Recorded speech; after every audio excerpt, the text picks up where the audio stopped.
ಇವತ್ತು ಮಣಿಪಾಕ ಮಧ್ಯ ಸೇವಾ ಸಂಘದಲ್ಲಿ ನಾವು ಪ್ರೋಗ್ರಾಮ್ ಮಾಡ್ತಾರೆ. ಅದರಲ್ಲಿ ಇದು ಯುಗಾದಿ ಸಂವತ್ಸರ ಪ್ರೋಗ್ರಾಮ್ ಮಾಡ್ತಾರೆ. ಮಣಿಪಾಕಲ್ಲಿ ನಾವು ಮಾಡೋಕ್ಕೆ ಸಲಹೆ ಇಲ್ಲ, ತುಂಬ ಅವಶ್ಯಪಟ್ಟಿದ್ದಾರೆ. ಅದಕ್ಕೋಸ್ಕರ ಸಿಲ ವ್ಯವಸ್ಥೆ ಎಲ್ಲ ಮಾಡ್ತಾ ಇದ್ದಾರೆ. ಅದರಲ್ಲಿ ಒಂದು ಏನಂದರೆ, ಇವಾಗ ಮಣಿಪಾಕ ಮಧ್ಯ ಸೇವಾ ಸಂಘ ಮಾತ್ರ ಮಣಿಪಾಕ ಸೇವಾ ಟ್ರಸ್ಟ್ ಮಾಡಬೇಕು. ಆ ಟ್ರಸ್ಟ್ ಮಾಡೋದು ಈಗ ಕೆಲಸಗಳು ನಡೀತಾ ಇದ್ದಾರೆ. ಅಲ್ಲಿ ಇನ್ನೊಂದು 1 or 2 ಮಂತ್ಲಿ ಟ್ರಸ್ಟ್ಗಳು ಎಲ್ಲ ಮುಗಿಬಿಡೋದು. ಟ್ರಸ್ಟ್ ಹೊರಟುಕೊಂಡ ಮೇಲೆ ನಮಗೆ ಮಾಡೋಕ್ಕೆ ಸಲಹೆ ಇಲ್ಲ. ಬಿಲ್ಡಿಂಗ್ಸ್ ಎಲ್ಲ ಬಿಲ್ಡಿಂಗ್ ಇಲ್ಲ, ಸಲಹೆ ಇಲ್ಲ ಇದ್ದಾರೆ. ಈಗ ಬಿಲ್ಡಿಂಗ್ ಹೋದರೆ ಅದಕ್ಕೆ ಯಾರು ಕೊಡೋಕ್ಕೆ ಇದ್ದಾರೆ, ಸಲಹೆ ಸ್ಪಾನ್ಸರ್ ಮಾಡೋದು ಬರೋಲ್ಲ, ಎಲ್ಲರೂ ಸಲಹೆ ಇದ್ರೂ ಬರೋಲ್ಲ. ಏನಿದ್ರೆ ಪೀಪಲ್ ಕಮ್ ಆ್ಯಂಡ್ ಸಿ. ಅದಕ್ಕೆ ಕಾಸು ಆಗುತ್ತೆ ಅನ್ನೋದು ನಾವು ಪ್ಲ್ಯಾನ್ ಮಾಡ್ತಾ ಇದ್ದಾರೆ. ಟ್ರಸ್ಟ್ ಪ್ಲಾನ್ ಮಾಡಿದ್ದಾರೆ. ಅದಕ್ಕೆ ಬೇಕಾದ ಕೆಲಸ ಮಾಡ್ತಾ ಇದ್ದಾರೆ. ಇವಾಗ ಇನ್ನೊಂದು ಈ ಕೆಲಸ ಮುಗಿಯೋದು ಮಣಿಪಾಕಿ ನಾವು ಸಜ್ಜನೆಲ್ಲ ಮಾಡಬೇಕು ಅಂತ ಬೇಕಾದಷ್ಟು ಪ್ರೋಗ್ರಾಮ್ ಎಲ್ಲ ಮಾಡ್ತಾ ಇದ್ದಾರೆ. ಆರಾಧನೆ, ವಿಷ್ಣು ಸಹಸ್ರ ಪಾರಾಯಣ ಮತ್ತು ಹನುಮನ್ ಜಯಂತಿ, ಮಧ್ವನವಮಿ, ಮಹಾಲಯ ಪಕ್ಷ ಎಲ್ಲ ಮಾಡ್ತಾರೆ. ಇದಕ್ಕೆಲ್ಲ ನಾವು ಸಲಹೆ ಇದ್ದಾಗ ಒಂದೊಂದು ಸರಿ ಒಂದೊಂದು ಸಲ ಹೋಗ್ತಾ ಇದ್ದಾರೆ. ಒಂದೊಂದು ದಿನ ಒಂದೊಂದು ಪ್ರೋಗ್ರಾಮು ಒಂದೊಂದು ಸಲ ಮಾಡ್ತಾರೆ. ಎಲ್ಲಿ ಸಿಗ್ತಾಗೆಲ್ಲ ಅಲ್ಲಿ ಮಾಡ್ತಾ ಇಲ್ಲ. ಈ ಪ್ರೋಗ್ರಾಮ್ ಎಲ್ಲ ಒಂದೇ ಸಲ ಮಾಡಬೇಕು ಅಂತ ನಾವು ಒಂದೇ ಸಲ ಮಾಡಬೇಕು ಒಂದು ಪ್ಲ್ಯಾನ್ ಮಾಡಿ ಮಾಡೋಕ್ಕೋಸ್ಕರ ಈಗ ಟ್ರಸ್ಟ್ ಫಾರ್ಮ್ ಮಾಡಿ ಮಾಡ್ತಾ ಇದ್ದಾರೆ. ನಿಮ್ಮೋட ಸಹಾಯ ಎಲ್ಲ ಇದಕ್ಕೆ ಬೇಕು. ನಾವು ಟ್ರಸ್ಟ್ ಮಾಡಿದ ಮೇಲೆ ಒಬ್ಬೊಬ್ಬರು ಕಾಂಟ್ಯಾಕ್ಟ್ ಮಾಡ್ತೇವೆ. ನೀವು ನಿಮ್ಮಿಂದ ಅದು ಸಹಾಯ ಮಾಡಬೇಕು. ಎಲ್ಲ ಬಿಲ್ಡಿಂಗ್ ಅಥವಾ ಸಲಹೆ ನಾವೇ ಮಾಡಬೇಕು. ಮತ್ತು ಈಗ ನಮಗೆ ಡಾಕ್ಟರ್ ರಘು ಬಂದಿದ್ದಾರೆ. ರಘು ಬಂದು ರೈಟ್ ಫ್ರಮ್ ದ ಬಿಗಿನಿಂಗ್ ಮಣಿಪಾಕ ಮಧ್ಯ ಸೇವಾ ಸಂಘನ ಗೈಡ್ ಮಾಡ್ತಾ ಇದ್ದಾರೆ. ನಮಗೆ ಬೇಕಾದಷ್ಟು ಹೆಲ್ಪು ಎಲ್ಲ ಮಾಡ್ತಾ ಇದ್ದಾರೆ.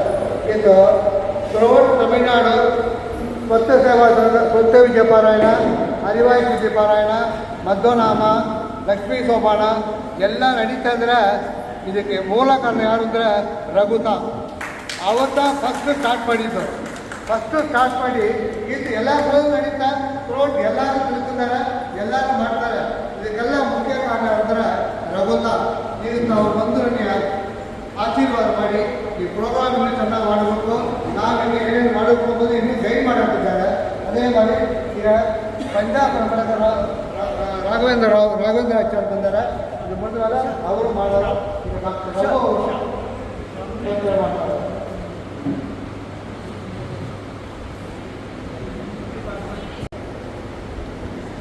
ಅಬ್ರಹ್ಮಂ ಬಂಗರಹಿತಂ ಅಜಲಂ ವಿಮಲಂ ಸದಾ ಆನಂದತೀರ್ಥಮತಲಂ ಭಜೆ ತಾಪತ್ರಯಾಪಹಂ ಮೂಕೋಪಿ ಪ್ರಸಾದೇನ ಮುಕುಂದ ಶಯನಾಯತೆ ರಾಜರಾಜಾಯತೆ ರಿಕ್ತೋ ರಾಘವೇಂದ್ರಂ ತಮಾಶ್ರಯೆ.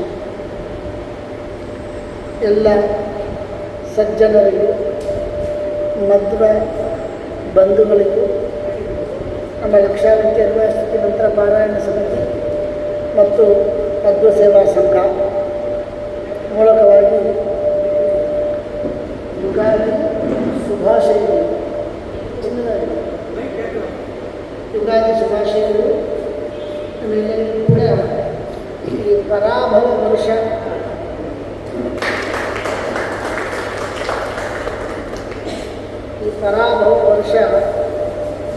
ಆನಂದವಾಗಿರಬೇಕು. ಪ್ರತಿ ವರ್ಷವೂ ಕೂಡ ನಾವು ಈ ಪಂಚಾಂಗ ಪಠಣ ಶ್ರವಣ ಮಾಡ್ತಾ ಇದ್ದೀವಿ. ಏನು ಇದರ ಫಲ ಅಂತ ಕೇಳಿದರೆ, ಆಗಿನ ಕಾಲದಲ್ಲಿ ಈ ವರ್ಷದ ಬಗ್ಗೆ ಒಂದು ಪ್ಲ್ಯಾನ್ ಮಾಡಬೇಕು ಅಂತ ಹೇಳಿದರೆ, ನಾವೆಲ್ಲ ಮನೆಯಲ್ಲಿ ಮಾಡ್ತಾವಿಲ್ಲವ. ಈ ವರ್ಷ ಅಕೌಂಟ್ ಯಾಕಂತ ಏಪ್ರಿಲ್ ತಿಂಗಳು ಬಂತು ಅಂದರೆ ಕಂಪನಿಯಾಗಿದ್ದರೆ ಈ ವರ್ಷದೊಳಗೆ ಏನೆಲ್ಲ ವೆಚ್ಚ ಮಾಡಬೇಕು, ಹೇಗೆಲ್ಲ ವೆಚ್ಚ ಮಾಡಬೇಕು, ಹೇಗೆಲ್ಲ ಅಭಿವೃದ್ಧಿ ಆಗಬೇಕು, ಇದೆಲ್ಲ ನಮ್ಮ ಬುದ್ಧಿಗೆ ಶಕ್ತಿಯ ಒಂದು ಕೆಲಸವನ್ನು ಮಾಡ್ತಾ ಇದ್ದೀವಿ ಇಲ್ಲವಾ. ಭಗವಂತ ಈ ಲೋಕನ ನಡೆಸೋಕ್ಕೋಸ್ಕರವಾಗಿ ಅವನೊಂದು ಬಡ್ಜೆಟ್ ಬಡ್ಜೆಟ್ ಇಯರ್ನ ಈ ಪಂಚಾಂಗ ಪಠಣ.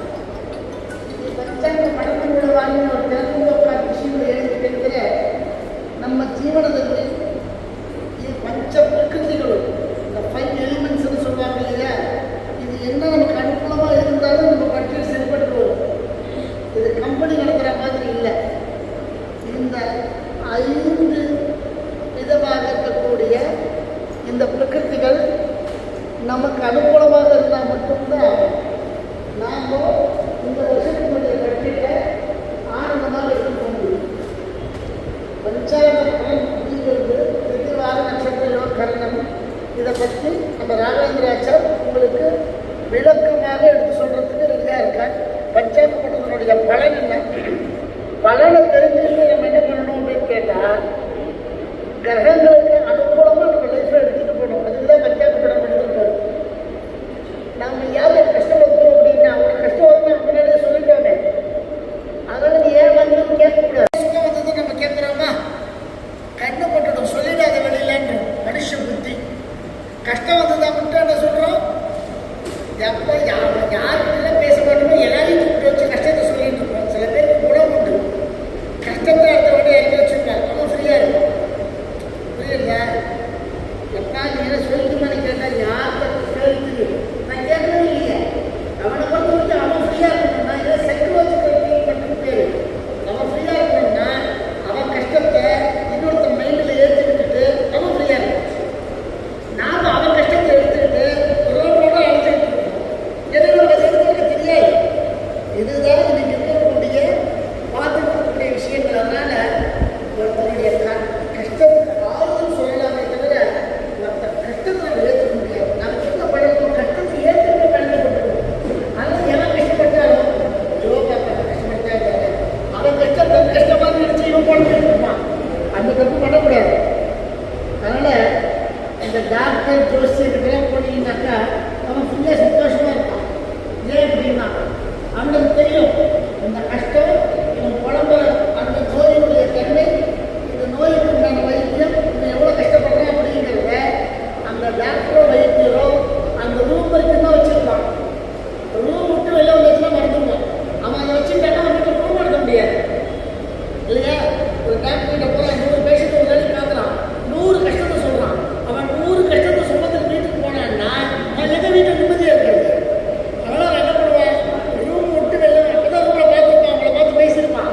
ரூம் விட்டு வெளில வந்தாச்சுன்னா நான் எதை வேணும், இதனால அவங்க சேர்ந்து வந்தாங்க அது ரூமுக்குள்ள, இது ரூமுக்கு வெளியில. ஏன் அப்படின்னா அவனும் இந்த மாதிரி முடிச்சாங்க. அவங்களுக்கு இந்த தாங்கரை சுற்றி இருக்கு, நான் பயன்படுத்திக்கிறாங்க. அந்த ரூமோட அவனுக்கு நெருங்கியதுக்கு உண்டானதோ அந்த பரிகாரத்துக்கு உண்டானதோ வெளியில் வந்துடுவான். நாமெல்லாம் சாமானிய மனுஷர்கள், நம்மளாம் வெளில வர தெரியாது. அதனால தான் நிறைய பேருக்கு சொன்னேன், இன்னொருத்த கஷ்டத்தை கேட்டுக்காதீங்கன்னு சொன்னேன். ஏன் அப்படின்னா அவனை பொறுத்த வரைக்கும் கஷ்டம் சொல்கிறவன் கஷ்டத்தை ஏற்றுக்கிட்டு போயிடுவானே தவிர நாம் அழிஞ்சிட்டு இருப்போம், அவன் ஃப்ரீயாக இருப்பான். அதனால் இதெல்லாம் தெரிஞ்சுக்க வேண்டிய விஷயங்கள். இந்த பராபவ வருஷம் ஒரு விசேஷமான ஒரு விஷயங்களை சொல்லி அதிக மாதம் அப்படிங்கிறது வருது. அதிக மாதம் ஏன் வருது அப்படின்னு சொன்னால் 13 மாதங்கள் வரும். எப்படி வரும், சாந்திரமானம் சௌரமானம். நான் இது வருஷம் சொல்லக்கூடியிருந்தேன். நாமளும் வருஷம் கேட்டுருப்போம். கேட்டுட்டு இந்த படைக்கு வேலைக்கு மறந்துடுவோம். நமக்கு அதுதான் வழக்கம்.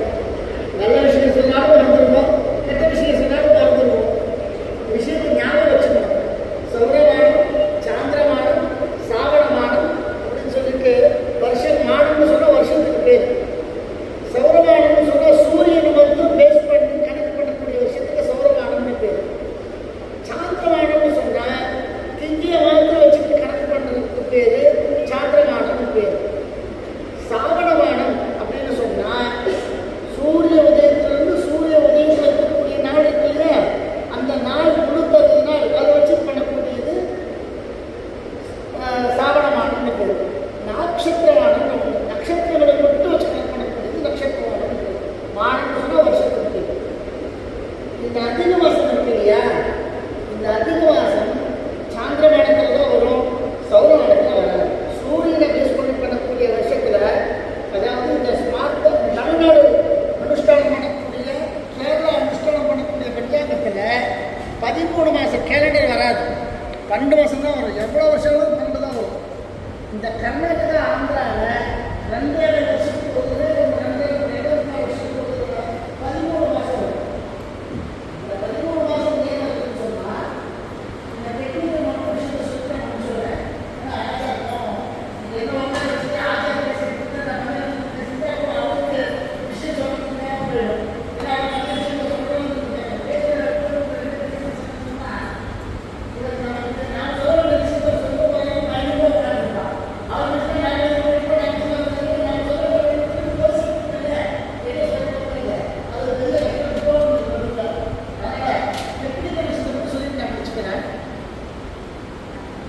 மேஷ ரிஷப மிதுன கடக சிம்ம கன்னி துலா விருச்சிக தனுசு மகர கும்ப ராசிகளில் சூரியன் பிரவேசம் பண்ணுறான். சூரியன் என்ட்ரான்.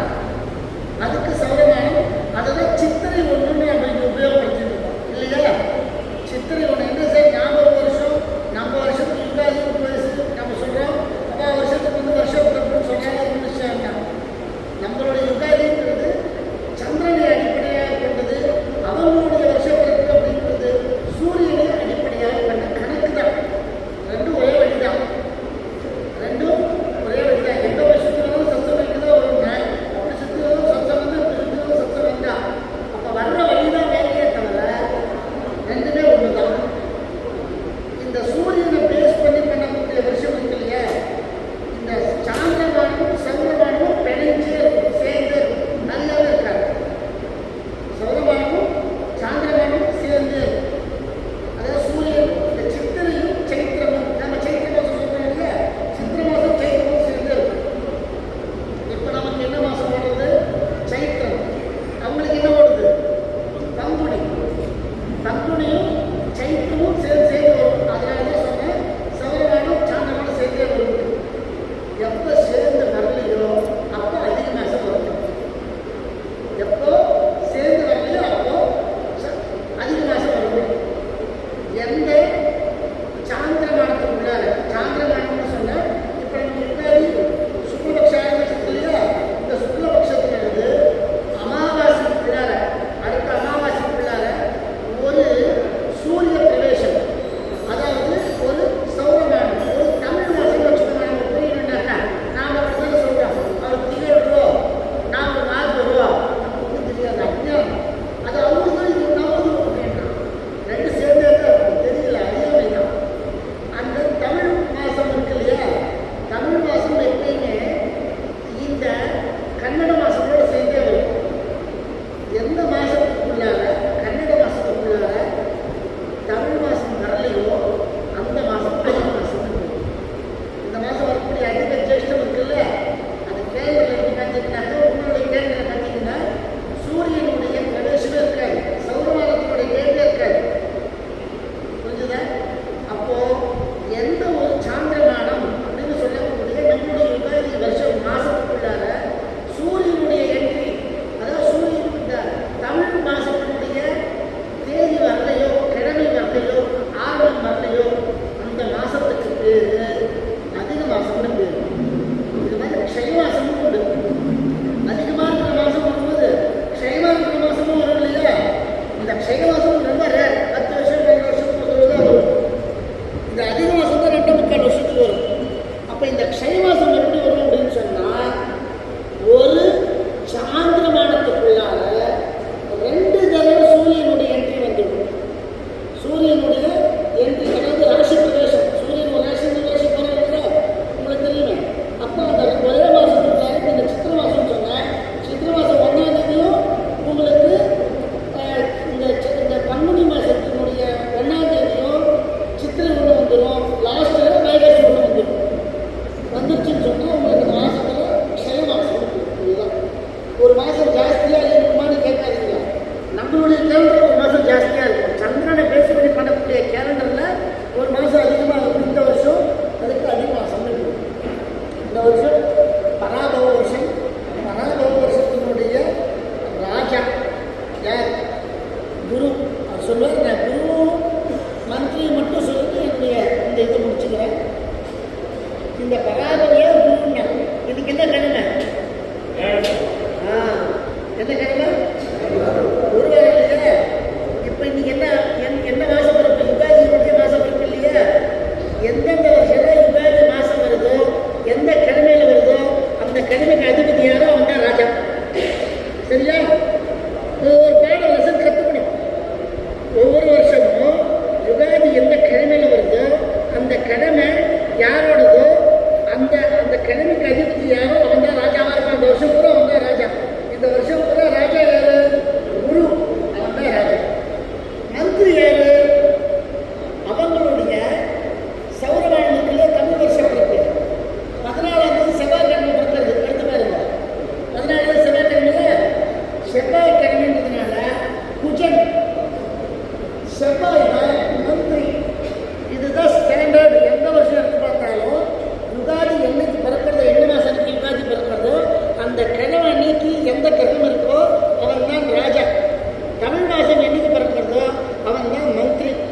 வருஷம் பூரா குரு தான் அதிபதியாக இருப்பார்.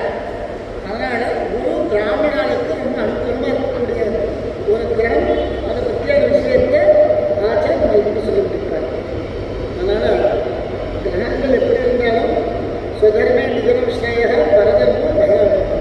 நம்ம தர்மத்தில் நம்ம தர்மத்தை விட்டுக்கணும்னு சொன்னால் கிரகங்கள்லாம் ஒன்றும் நம்மளை சகாயம் பண்ணாது. சகாயம் யாருக்கு பண்ணும்? நம்ம தர்மத்தில் இருந்து யாருக்கு சிரமம் வருதோ அவளுக்கு தான் கிரகங்கள்லாம் அனுகூலம் பண்ணும். நம்ம தர்மத்தில் நான் இருக்கவே மாட்டேன், ஆனால் கிரகங்கள் மட்டும் எனக்கு அனுகூலம் பண்ணவே இருந்தது. எப்படி இருக்குன்னா, பையன் கடமையை பண்ண மாட்டான். நம்மள மாதிரி அப்பாக்கள் மட்டும் பையனுக்கு கடமையை பண்ணிட்டே இருக்கணும். புரியுது? அப்பாக்கள் மட்டும் கடமையை பண்ணணும். பையன் கடமையை பண்ணிட்டான், நானும் பண்ண மாட்டேன். நாம் அது மாதிரி இருந்தால் நம்ம தர்மத்தை நம்ம பண்ண மாட்டோம். ஆனால் கிரகங்கள் மாத்திரம் நமக்கு எல்லா விதமான அனுகூலத்தையும் பண்ணணும்னு எதிர்பார்க்கும். அப்படி இல்லாமல் நாம் எல்லாம் நம்ம தர்மத்திலே இருந்து அனுஷ்டானத்தில் இருந்து நம்ம சுதர்மத்தை கடைப்பிடிச்சுட்டோன்னு சொன்னால் சகல விதமான ஸ்ரேயஸும் நமக்கு ஏற்படும். இந்த பஞ்சாங்க படத்தினால கிரகங்கள் நமக்கு எவ்வளோ அனுகூலமாக இருக்குது இல்லைங்கிறத நம்ம தெரிஞ்சுக்கிறதுக்கு தானே இந்த வருஷம் பூரா பட்ஜெட்டுன்னு சொன்னேன். இந்த பட்ஜெட் எப்படி போடுறதுன்னு தெரிஞ்சுக்கணும். இதை கிரகஸ்தியை வச்சு நம்ம பட்ஜெட்டை பார்த்துக்க வேண்டியது தான். நம்ம இதுக்கெல்லாம் என்ன காலப்படுத்துறது? டைம் நல்லா இருக்கிறது, டைம் நல்லா இல்லை. நல்லா இல்லைங்கிறதுக்கு என்ன பரிகாரம்? டைம் சரியில்லை, என்ன பண்ணணும்? சந்தியாவதனம் தான் பரிகாரம். வேறு எதுவும் பரிகாரம் பெருசாக கிடையாது. சந்தியாவதனத்தை பண்ணும்போது சகல விதமான கிரகங்களும் நமக்கு அனுகூலமாக இருக்கும். எப்படி சந்தியாவதனம்? ஏன் சந்தியாவதனம் பண்ணணும் அப்படின்னா, நித்தியமும் 3 வேளையும் கிரகாராதனை. நம்ம கஷ்டம் வந்தால் என்ன பண்ணுறோம்? டாக்டர் கிட்ட போனால் ஜுரம் வந்தால் என்ன பண்ணுறான்? குரோசின் போடுன்றான் இல்லையா? நம்ம வீட்டில் கை மருந்தே இருக்குது. எந்த ஜுரம் வந்தாலும் 3 நாள் இருந்து தான் போகும், அது உடனே போகாது. இந்த மருந்து சாப்பிட்றது அஜ்ஞானம் நமக்கு, அவ்வளவுதான். இந்த குரோசின் போட்டதுனால ஜுரம்லாம் போடலை. 3 நாள் இருந்தது ஜுரம் போகணும், 3 நாள் கழிச்சு தான் போகும். அது ஒரு சைக்கலாஜிக்கலாக குரோசின் போட்டுக்கிறோம், அவ்வளவுதான். மற்றபடி அந்த ரோகத்துக்கு ஒரு தன்மை உண்டு. அது இத்தனை நாள் இருந்து தான் போகணும், அத்தனை நாள் இருந்து தான் போகும். நமக்கு இந்த சந்தியாவதனத்தின் மூலியமாக கஷ்டம் வந்ததுன்னு சொன்னால், இந்த ஆதித்யம் திரப்பியாமி, சோமம் திரப்பியாமி, அங்காரகம் திரப்பியாமி கிரகங்களை ஆராதனை பண்ணணும் தான் நாங்கள் சொல்ல போகிறோம். ஜோசியர்கிட்ட கூட என்ன பண்ண சொல்ல போகிறோம்? சூரியனுக்கு பிரார்த்தனை பண்ணு, சந்திரனை பிரார்த்தனை பண்ணு, இவனுக்கு ஹோமத்தை பண்ணு, அவனுக்கு அர்ச்சனை பண்ணு, இதெல்லாம் சொல்ல போகிற. நீ பிராமணனாக பிறந்து நித்தியமும் திரிகால சந்தியாவதனம் கையில் இருக்குது. அந்த திரிகால சந்தியாவதனத்தில் இந்த 3 வேலை அர்த்தியம் கொடுத்துட்டே வந்தால், உன்னுடைய சிரம தோஷங்கள் வந்தாலும் கூட இந்த நீ கொடுத்துட்டு இருக்கக்கூடிய சந்தியாவதனத்தில் இருக்கக்கூடிய கிரகாராதனை உன்னையும் குடும்பத்தையும் காப்பாற்றும் அப்படிங்கிறத நம்ம தெரிஞ்சுக்கணும் அதிலிருந்து. அதனால் நாம் செய்ய வேண்டிய முதல் கடமை நம்ம தர்மம் திரிகால சந்தியாவதனம். சில பேர் சொல்லுவாங்க, நான் நித்தியம் சாலிக்கிறவன், ஏனோ ಒಂದು ದಿನ ನಡೆದ್ರೆ ಸಂಧ್ಯಾವದನ ಮಾಡಕ್ಕೆ முடியல, ಆದರೆ நித்தியம் சாலிக்கிறவன் பூஜை ಮಾಡಿ தீர்த்து தொக்கத்தான வேஸ்ட். நீ சந்தியாவதனம் பண்ணாமல் நீ சாலிக்கிராமத்தில் என்ன அபிஷேகம், ஆராதனை, அலங்காரம், அபிஷேகம் என்ன பண்ணினாலுமே வியர்த்தம். அப்போ நீ பேசிக் என்னன்னா, விப்ரோ விரக்ஷ தஸ்ய மூலம் நீ சந்தியான்னா. விப்ரம்னு சொல்லக்கூடிய விரக்ஷத்துக்கு மூலம் வேறு எதுனா சந்தியாவதனம். வேறு இல்லாமல் மரம் நல்லா வளருமா? வளரவே வளராத. டெக்கரேஷன் பண்ணி வைக்கிறோம், அதுதான் நம்ம பண்ணக்கூடிய சாலிக்கிராம பூஜை. என்ன டெக்கரேஷன்? பெரிய சுவாமி பூஜை, அதுக்கு நிறைய சாலிக்கிராமத்தில் ಈ ಸ್ವಾಮಿ ಕೊಟ್ಟರು, ಆ ಸ್ವಾಮಿ ಕೊಟ್ಟರು, ಹೀಗೆ ಮಾಡಿದ್ದೇವೆ, ಹಾಗೆ ಮಾಡಿದ್ದೇವೆ, ಈಗ ರಚನೆ. சந்தேகம் இல்லையா? வேறு நல்லா இருக்கா? மரம் தானே வளரும். நீ ஆர்டிஃபிஷியலாக அதை பண்ணவே வேண்டிய அவசியம் இல்லை. நீ வேருக்கு தண்ணி ஊற்றாம நீ ஆர்டிஃபிஷியலாக என்ன பண்ணி வச்சாலும் வளர்ந்து பார்க்க வச்சா அலங்காரம் பார்க்கவே தெரிஞ்சுக்கணும்.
நான் சொல்ல வரல. நீ சந்தியாவனம் ஊற்றும் போது சாலி கிராமத்துக்கு ஜலம் ஊற்றும் போது எப்படியாவது இந்த சாலி கிராமமே என்னை சந்தியாவனம் பண்ண வச்சுட்டு பிரார்த்தனை பண்ணிட்டு தண்ணி ஊற்றிடுவாங்க, ஜலத்தை ஊற்றிடுவாங்க. புரியுறதா? நீங்கள் சாலி கிராமம் பூஜை பண்ணுறதே எதுக்குன்னா உங்களை சந்தியாவனம் பண்ண வைக்கிறதுக்கு அது சுவாமி உங்களை உற்சாகப்படுத்த உங்களை உத்வேகப்படுத்தணுன்றதுக்கு நீங்கள் இந்த சாலி கிராம பூஜை பண்ணுறீங்க. நாம் சொன்ன உடனே நெகட்டிவாக எடுத்துருக்கோம் சில பேர். ஆச்சாரியர்கள் இனிமேல் நான் சாலிக்கிராம பூஜை மாட்டி எனக்கு பிரயோஜனம் இல்லை, பண்ணிட்டு ஒரு நல்ல காரியம் போயிடும். அது வேண்டாம், பண்ணிகிட்டே இருந்தோம். என்னைக்காவது இந்த சாலிக்கிராம ஜலமே உங்களை சந்தியாவனம் பண்ண வைக்கும் அப்படின்னு நான் சொல்லிட்டு இன்னைக்கு நம்மளுடைய லட்சார்த்தி நிர்வாசத்தி மந்திரபாராயண சமிதி மற்றும் உங்களுடைய பத்ம சேவா சக்தி அதன் மூலியமாக நம்ம இந்த வருஷத்துலேருந்து மாத்வமித்ரன் பஞ்சாங்கன்னு ஒரு கேலண்டர் இன்றைக்கி நம்ம இந்த வருஷம் போட்டுருவோம். இது ரகுராமன் சார் மூலியமாக இன்றைக்கி இதை ஒரு இனாகுரல் ஃபங்க்ஷன் மாதிரி அப்படியே வச்சு இது பண்ணிட்டு மேற்கொண்டு உங்களுக்கு எல்லாத்தையும் பண்ணுவார். இதெல்லாம் போகாது. இங்கே இருக்கக்கூடிய சுமார் நீங்கள் மடிப்பாக்கத்தில் மாதா திருவள்ளுக்கேட்டுக்கு அப்புறமா எங்கே இருக்கான்னு சொன்னால் மடிப்பாக்கத்தில் தான் இருக்கான், வேறு எங்கேயும் இல்லை.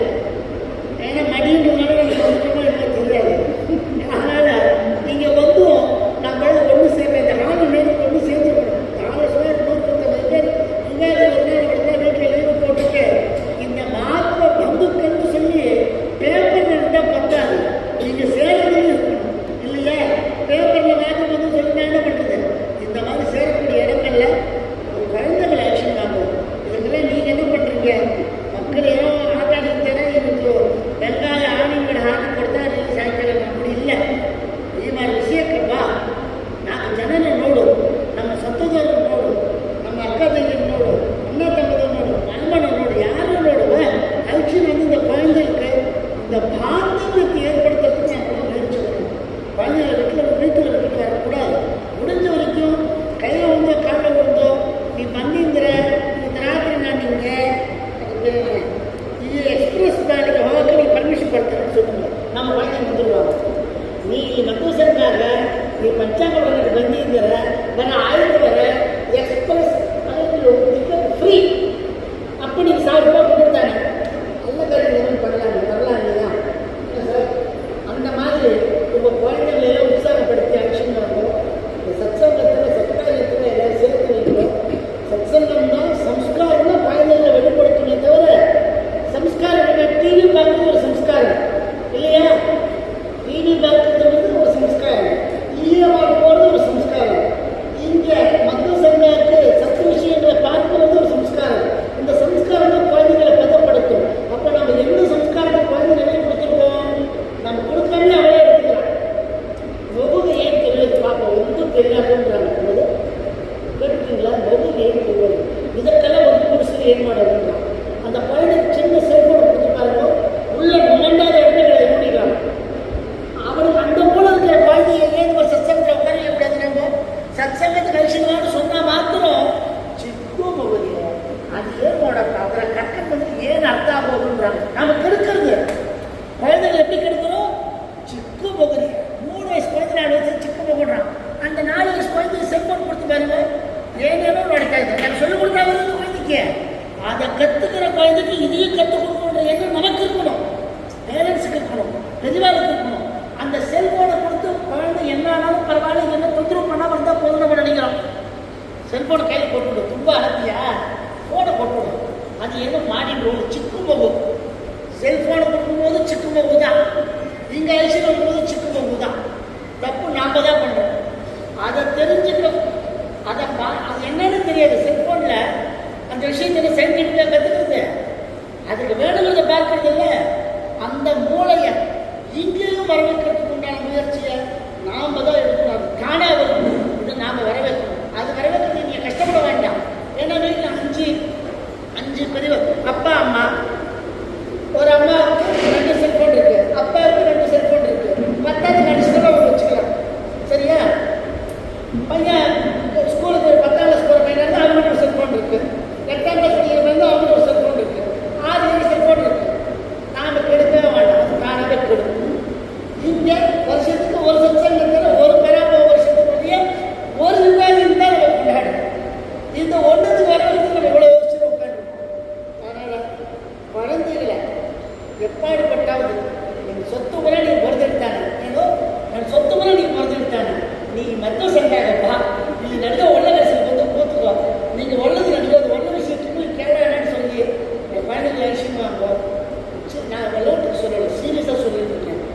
சம்ஸ்காரம் மட்டும்தான் ஒரு குழந்தைய பதப்படுத்தும் தெரிஞ்சுக்கணும். நாம் அந்த சம்ஸ்காரத்தை நல்ல சம்ஸ்காரம்னு சொன்னால் பதப்படுத்துறதுக்கு அர்த்தம். நல்ல சம்ஸ்காரத்தை கொடுக்கறதுக்கு நம்ம தான் தயாராக இருக்கணும்.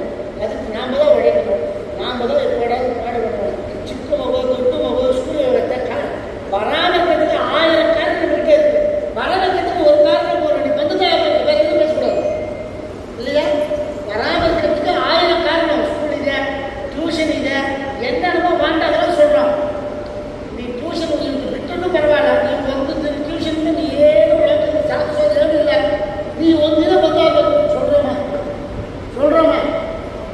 இந்த ஒத்துமை, இந்த சத்புத்தி நம்ம எல்லாருக்குமே வீட்டில் இருக்கணும்னு சொல்லி கேட்டு இந்த பராமர சக்கரங்கள் ராமேந்திராச்சார் உங்களுக்கு எல்லா விதத்திலையும் எடுத்து சொல்லி சகல விதமான ஸ்டேஜ் கொடுத்து வரணும்னு சொல்லிட்டு இந்த மத்திய சங்கா மத்திய சேவா ட்ரஸ்ட்டுன்னு ஆரம்பித்து நம்ம பெரிய லெவலில் இடத்துக்கு முயற்சி பண்ணிட்டு இருக்காங்க. நீங்கள்லாம் உங்களுடைய மனசு தானம், போகம், நாசம், மனத்துக்கு 3 நிலை தான். மருத்துவர்கள் சொன்னாங்க, தானம், போகம், நாசஸ்திஸ்ரோ கதவோ பவந்தி வித்தஸ்ய யோ ததாத் ந புங்கே தஸ்ய திருத்தீயா கதி பவதின்னா. தானம், போகம், நாசம். பணம் இருக்கு இல்லையா, பணம், செல்வம், இதுக்கு 3 நிலை தான். நம்ம கிட்ட இருக்கக்கூடிய பணத்துக்கு என்ன நிலை? ஒன்று, உங்கள்கிட்ட இருக்கிற பணத்தை தானம் பண்ணு.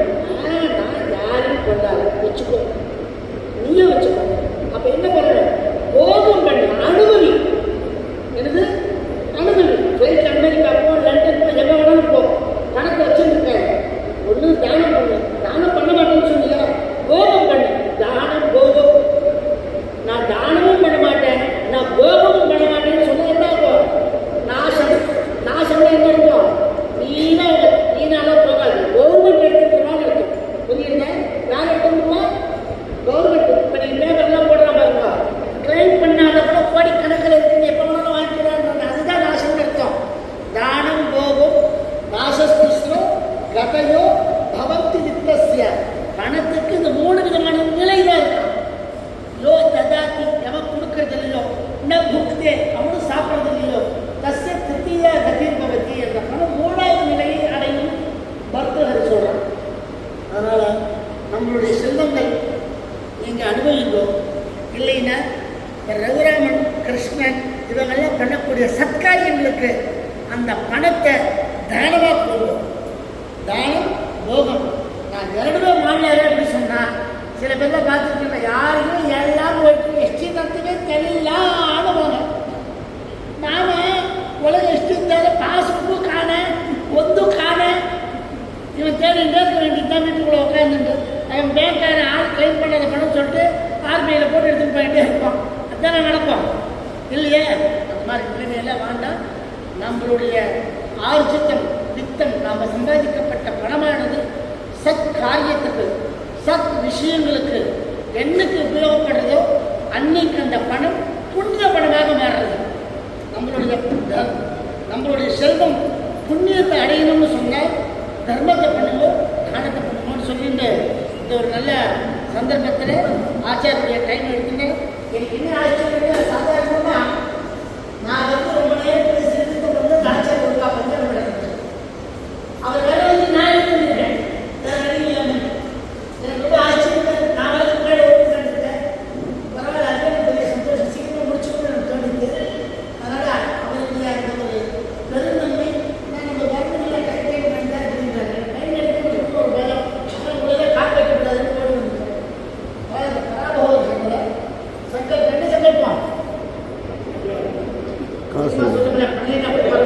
திருக்காலஸ்ரீராமன்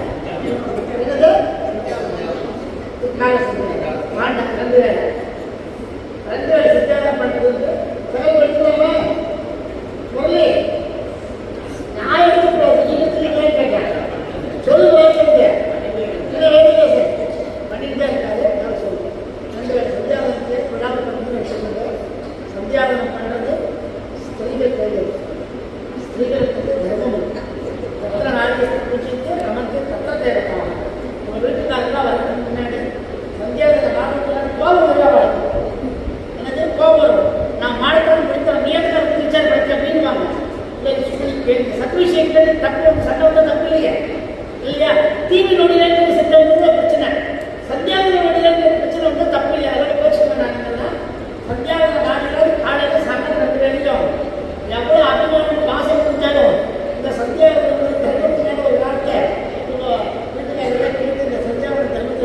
கேட்டு இந்த பஞ்சாயத்தை நான் ரிலீஸ் பண்ணிட்டு என்னுடைய முடிச்சுக்கிறேன்.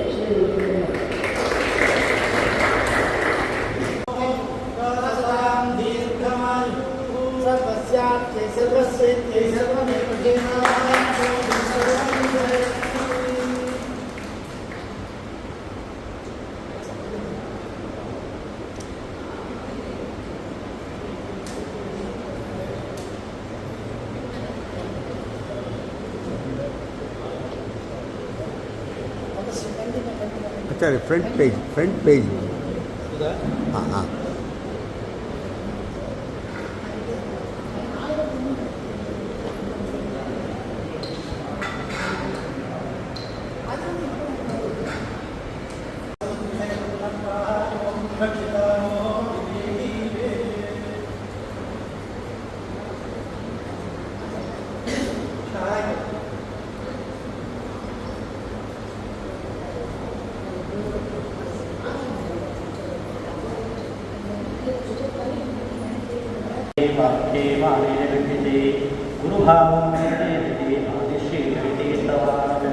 अत्सिकल्पितकल्पोऽयं प्रत्यर्थननिवेशने व्यासतीर्थगुरुर्भूयात्ये वक्तानां मानसामोदमानवे कामधेनवे नमतां कल्पधरवे श्रीदैस्तुभवे नमः प्रणमत्कामधेनुं च मृदत्तस्रोमं श्रीभावोदृत्पादं चिन्तामृपास्महे गुरुवादिध्वान्तरवये विष्णवेन्दे वरेन्दवे श्रीराघवेन्द्रवरवे नमो जगदध्यानवे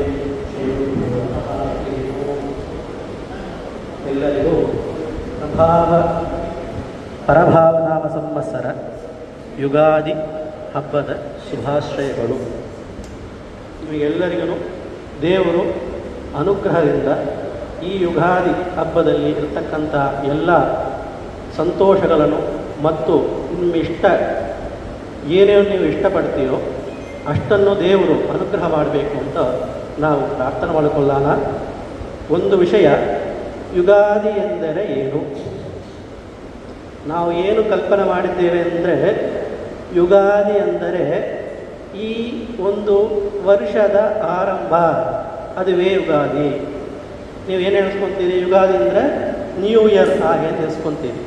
ಇದು ನ್ಯೂ ಇಯರ್ ಹಬ್ಬದ ಹೌದು, ಹೊಸ ವರ್ಷದ ಇದೆ. ಆದರೆ ಯುಗಾದಿ ಎಂಬುವ ಶಬ್ದಕ್ಕೆ ಯುಗದ ಆದಿ ಅಂತ. ಅದೇನು ಅಂದರೆ ಬ್ರಹ್ಮದೇವರು ಕಲಿಯುಗದ ಸೃಷ್ಟಿ ಮಾಡಿದ ಆ ಯುಗಾದಿ. ಬ್ರಹ್ಮದೇವರು ಎಲ್ಲ ಲೋಕವನ್ನು ಸೃಷ್ಟಿ ಮಾಡಿದ ಮೊದಲನೆಯ ದಿನವೇ ಯುಗಾದಿ. ನಾವು ಏನು ಅಂದ್ಕೊಳ್ತಾ ಇದ್ದೇವೆ ಅಂದರೆ, ನಾವು ಕಲಿಯುಗ ಆರಂಭ ಅದವಾಗಿ ನಾವು ಈ ವರ್ಷ ಪ್ರಾರಂಭ ಹಾಗೆ ಅಂತ ನಾವು ನೆನೆಸ್ಕೊಳ್ತಾ ಇದ್ದೇವೆ. ಅದು ಒಂದು ಕಾರಣ. ಆದರೆ ಯುಗಾದಿ ಎಂಬುವ ಶಬ್ದಕ್ಕೆ ಬ್ರಹ್ಮದೇವರ ಮೊದಲನೇ ದಿನ, ಅದಾವುದು ಸೃಷ್ಟಿ ಮಾಡಿದ ಮೊದಲನೆಯ ದಿನವೇ ಯುಗಾದಿ ಹಾಗೆ ಶಬ್ದತ್ವ. ಆ ಯುಗಾದಿ ಹಬ್ಬ ಅಂದರೆ ನಾವು ಏನು ಮಾಡಬೇಕು ತಿಳ್ಕೋಬೇಕು. ನಾವು ಇವಾಗ ಇರುವ ಜನರು ನ್ಯೂ ಇಯರ್ ರೆಸೊಲ್ಯೂಷನ್ಸ್ ಹೇಳ್ತೇವಲ್ಲ, ಆ ಥರನೇ ಆದಿಕಾಲದಲ್ಲಿಯೇ ರೆಸೊಲ್ಯೂಷನ್ ನಾವು ಮಾಡಿಬಿಟ್ಟೇವೆ. ಇವಾಗ ಎಲ್ಲ ಹೇಳ್ತಾ ಇದ್ದಾರಲ್ಲ, ನ್ಯೂ ಇಯರ್ ಒಂದು ವರ್ಷಕ್ಕೆ ಒಂದು ರೆಸೊಲ್ಯೂಷನ್ ಮಾಡಬೇಕು, ನಾನು ಇದು ಮಾಡಬೇಕು, ಈ ನ್ಯೂ ಇಯರ್ಗೆ ನಾನು ಇದು ಮಾಡಬೇಕು ಅಂತ ಹೇಳ್ತಾ ಇದ್ದಾರಲ್ಲ. ನಮ್ಮ ಋಷಿ ಮುನಿಗಳು ಪ್ರಾರಂಭದಲ್ಲೇ ಎಲ್ಲ ಮುಗಿಸಿ ಬಿಟ್ಬಿಟ್ಟು ನಮಗೆ ಕೊಟ್ಟು ಬಿಟ್ಬಿಟ್ಟು, ಆದರೆ ನಾವು ಅದನ್ನು ನೋಡದೆ ನಮ್ಮ ಮನಸ್ಸಿಗೆ ಏನು ತೋರ್ತಯೋ ಕಲಿಯ ಪ್ರಭಾವದಿಂದ ನಾವು ನಿಮಗೆ ಅಡ್ವೈಸ್ ಮಾಡಬೇಕಾದ ಅವಶ್ಯವೇ ಇಲ್ಲ. ಯಾಕೆಂದರೆ ಅವರು ಎಲ್ಲ ಅಡ್ವೈಸನ್ನು ಮಾಡಿಬಿಟ್ರು. ಆದರೆ ನಾವು ಯುಗಾದಿ ಹಬ್ಬದಲ್ಲಿ ನಾವು ಏನು ಮಾಡಬೇಕು ಅಂತ ನಾವು ಯಾರಿಗೂ ಗೊತ್ತಾಗೋದೇ ಇಲ್ಲ. ನಾವು ಏನು ಮಾಡ್ತೇವೆ, ಯುಗಾದಿ ಅಂದರೆ ಸ್ನಾನ ಮಾಡಬೇಕು, ಸ್ನಾನ ಮಾಡಿದರೆ ಟಿ ವಿ ನೋಡಬೇಕು. ಇವಾಗ ಬಂದು ಯುಗಾದಿ ಟಿ ವಿಯಲ್ಲಿ ಏನೂ ಅಷ್ಟು ನಿಮಗೆ ಪ್ರಬಲವಾಗಿಲ್ಲ, ಅದರಿಂದ ನಿಮಗೆ ಅಷ್ಟು ತೊಂದರೆ ಇಲ್ಲ ಈ ಕನ್ನಡ ಯುಗಾದಿ. ಯಾಕೆಂದರೆ ತಮಿಳು ಯುಗಾದಿನು ಮತ್ತು ನ್ಯೂ ಇಯರ್ಗೆ ಮಾತ್ರ ಅದು ಒಂದು ಎಕ್ಸಾಮಿಗೆ ಆಗ್ತಾ ಇರೋದು. ಈ ರೀತಿನ ನೋಡ್ರಿ, ಈ ಪಟ ನೋಡ್ರಿ ಅಂತ. ಆದ್ದರಿಂದ ನಾವು ತಪ್ಪು ಕಲ್ಪನೆ ಮಾಡದೆ ಏನು ದೇವರ ಮನೆಯಿಂದ ಸ್ವಲ್ಪ ಮುಂದೆ ಬರ್ತೇವೆ. ಆದರೆ ನಾವು ಏನು ಮಾಡ್ತಾ ಇದ್ದೇವೆ ಅಂತ ನಾವು ತಿಳಿಸ್ಕೋಬೇಕು. ನಾವು ಏನು ಮಾಡ್ತಾ ಇದ್ದೇವೆ, ಏನು ಮಾಡೋದೇ ಇಲ್ಲ. ಯಾಕೆಪ್ಪ ಅಂದರೆ ನಾವು ಯುಗಾದಿ ದಿನ ಮುಂಜಾನೆ ಎದ್ದು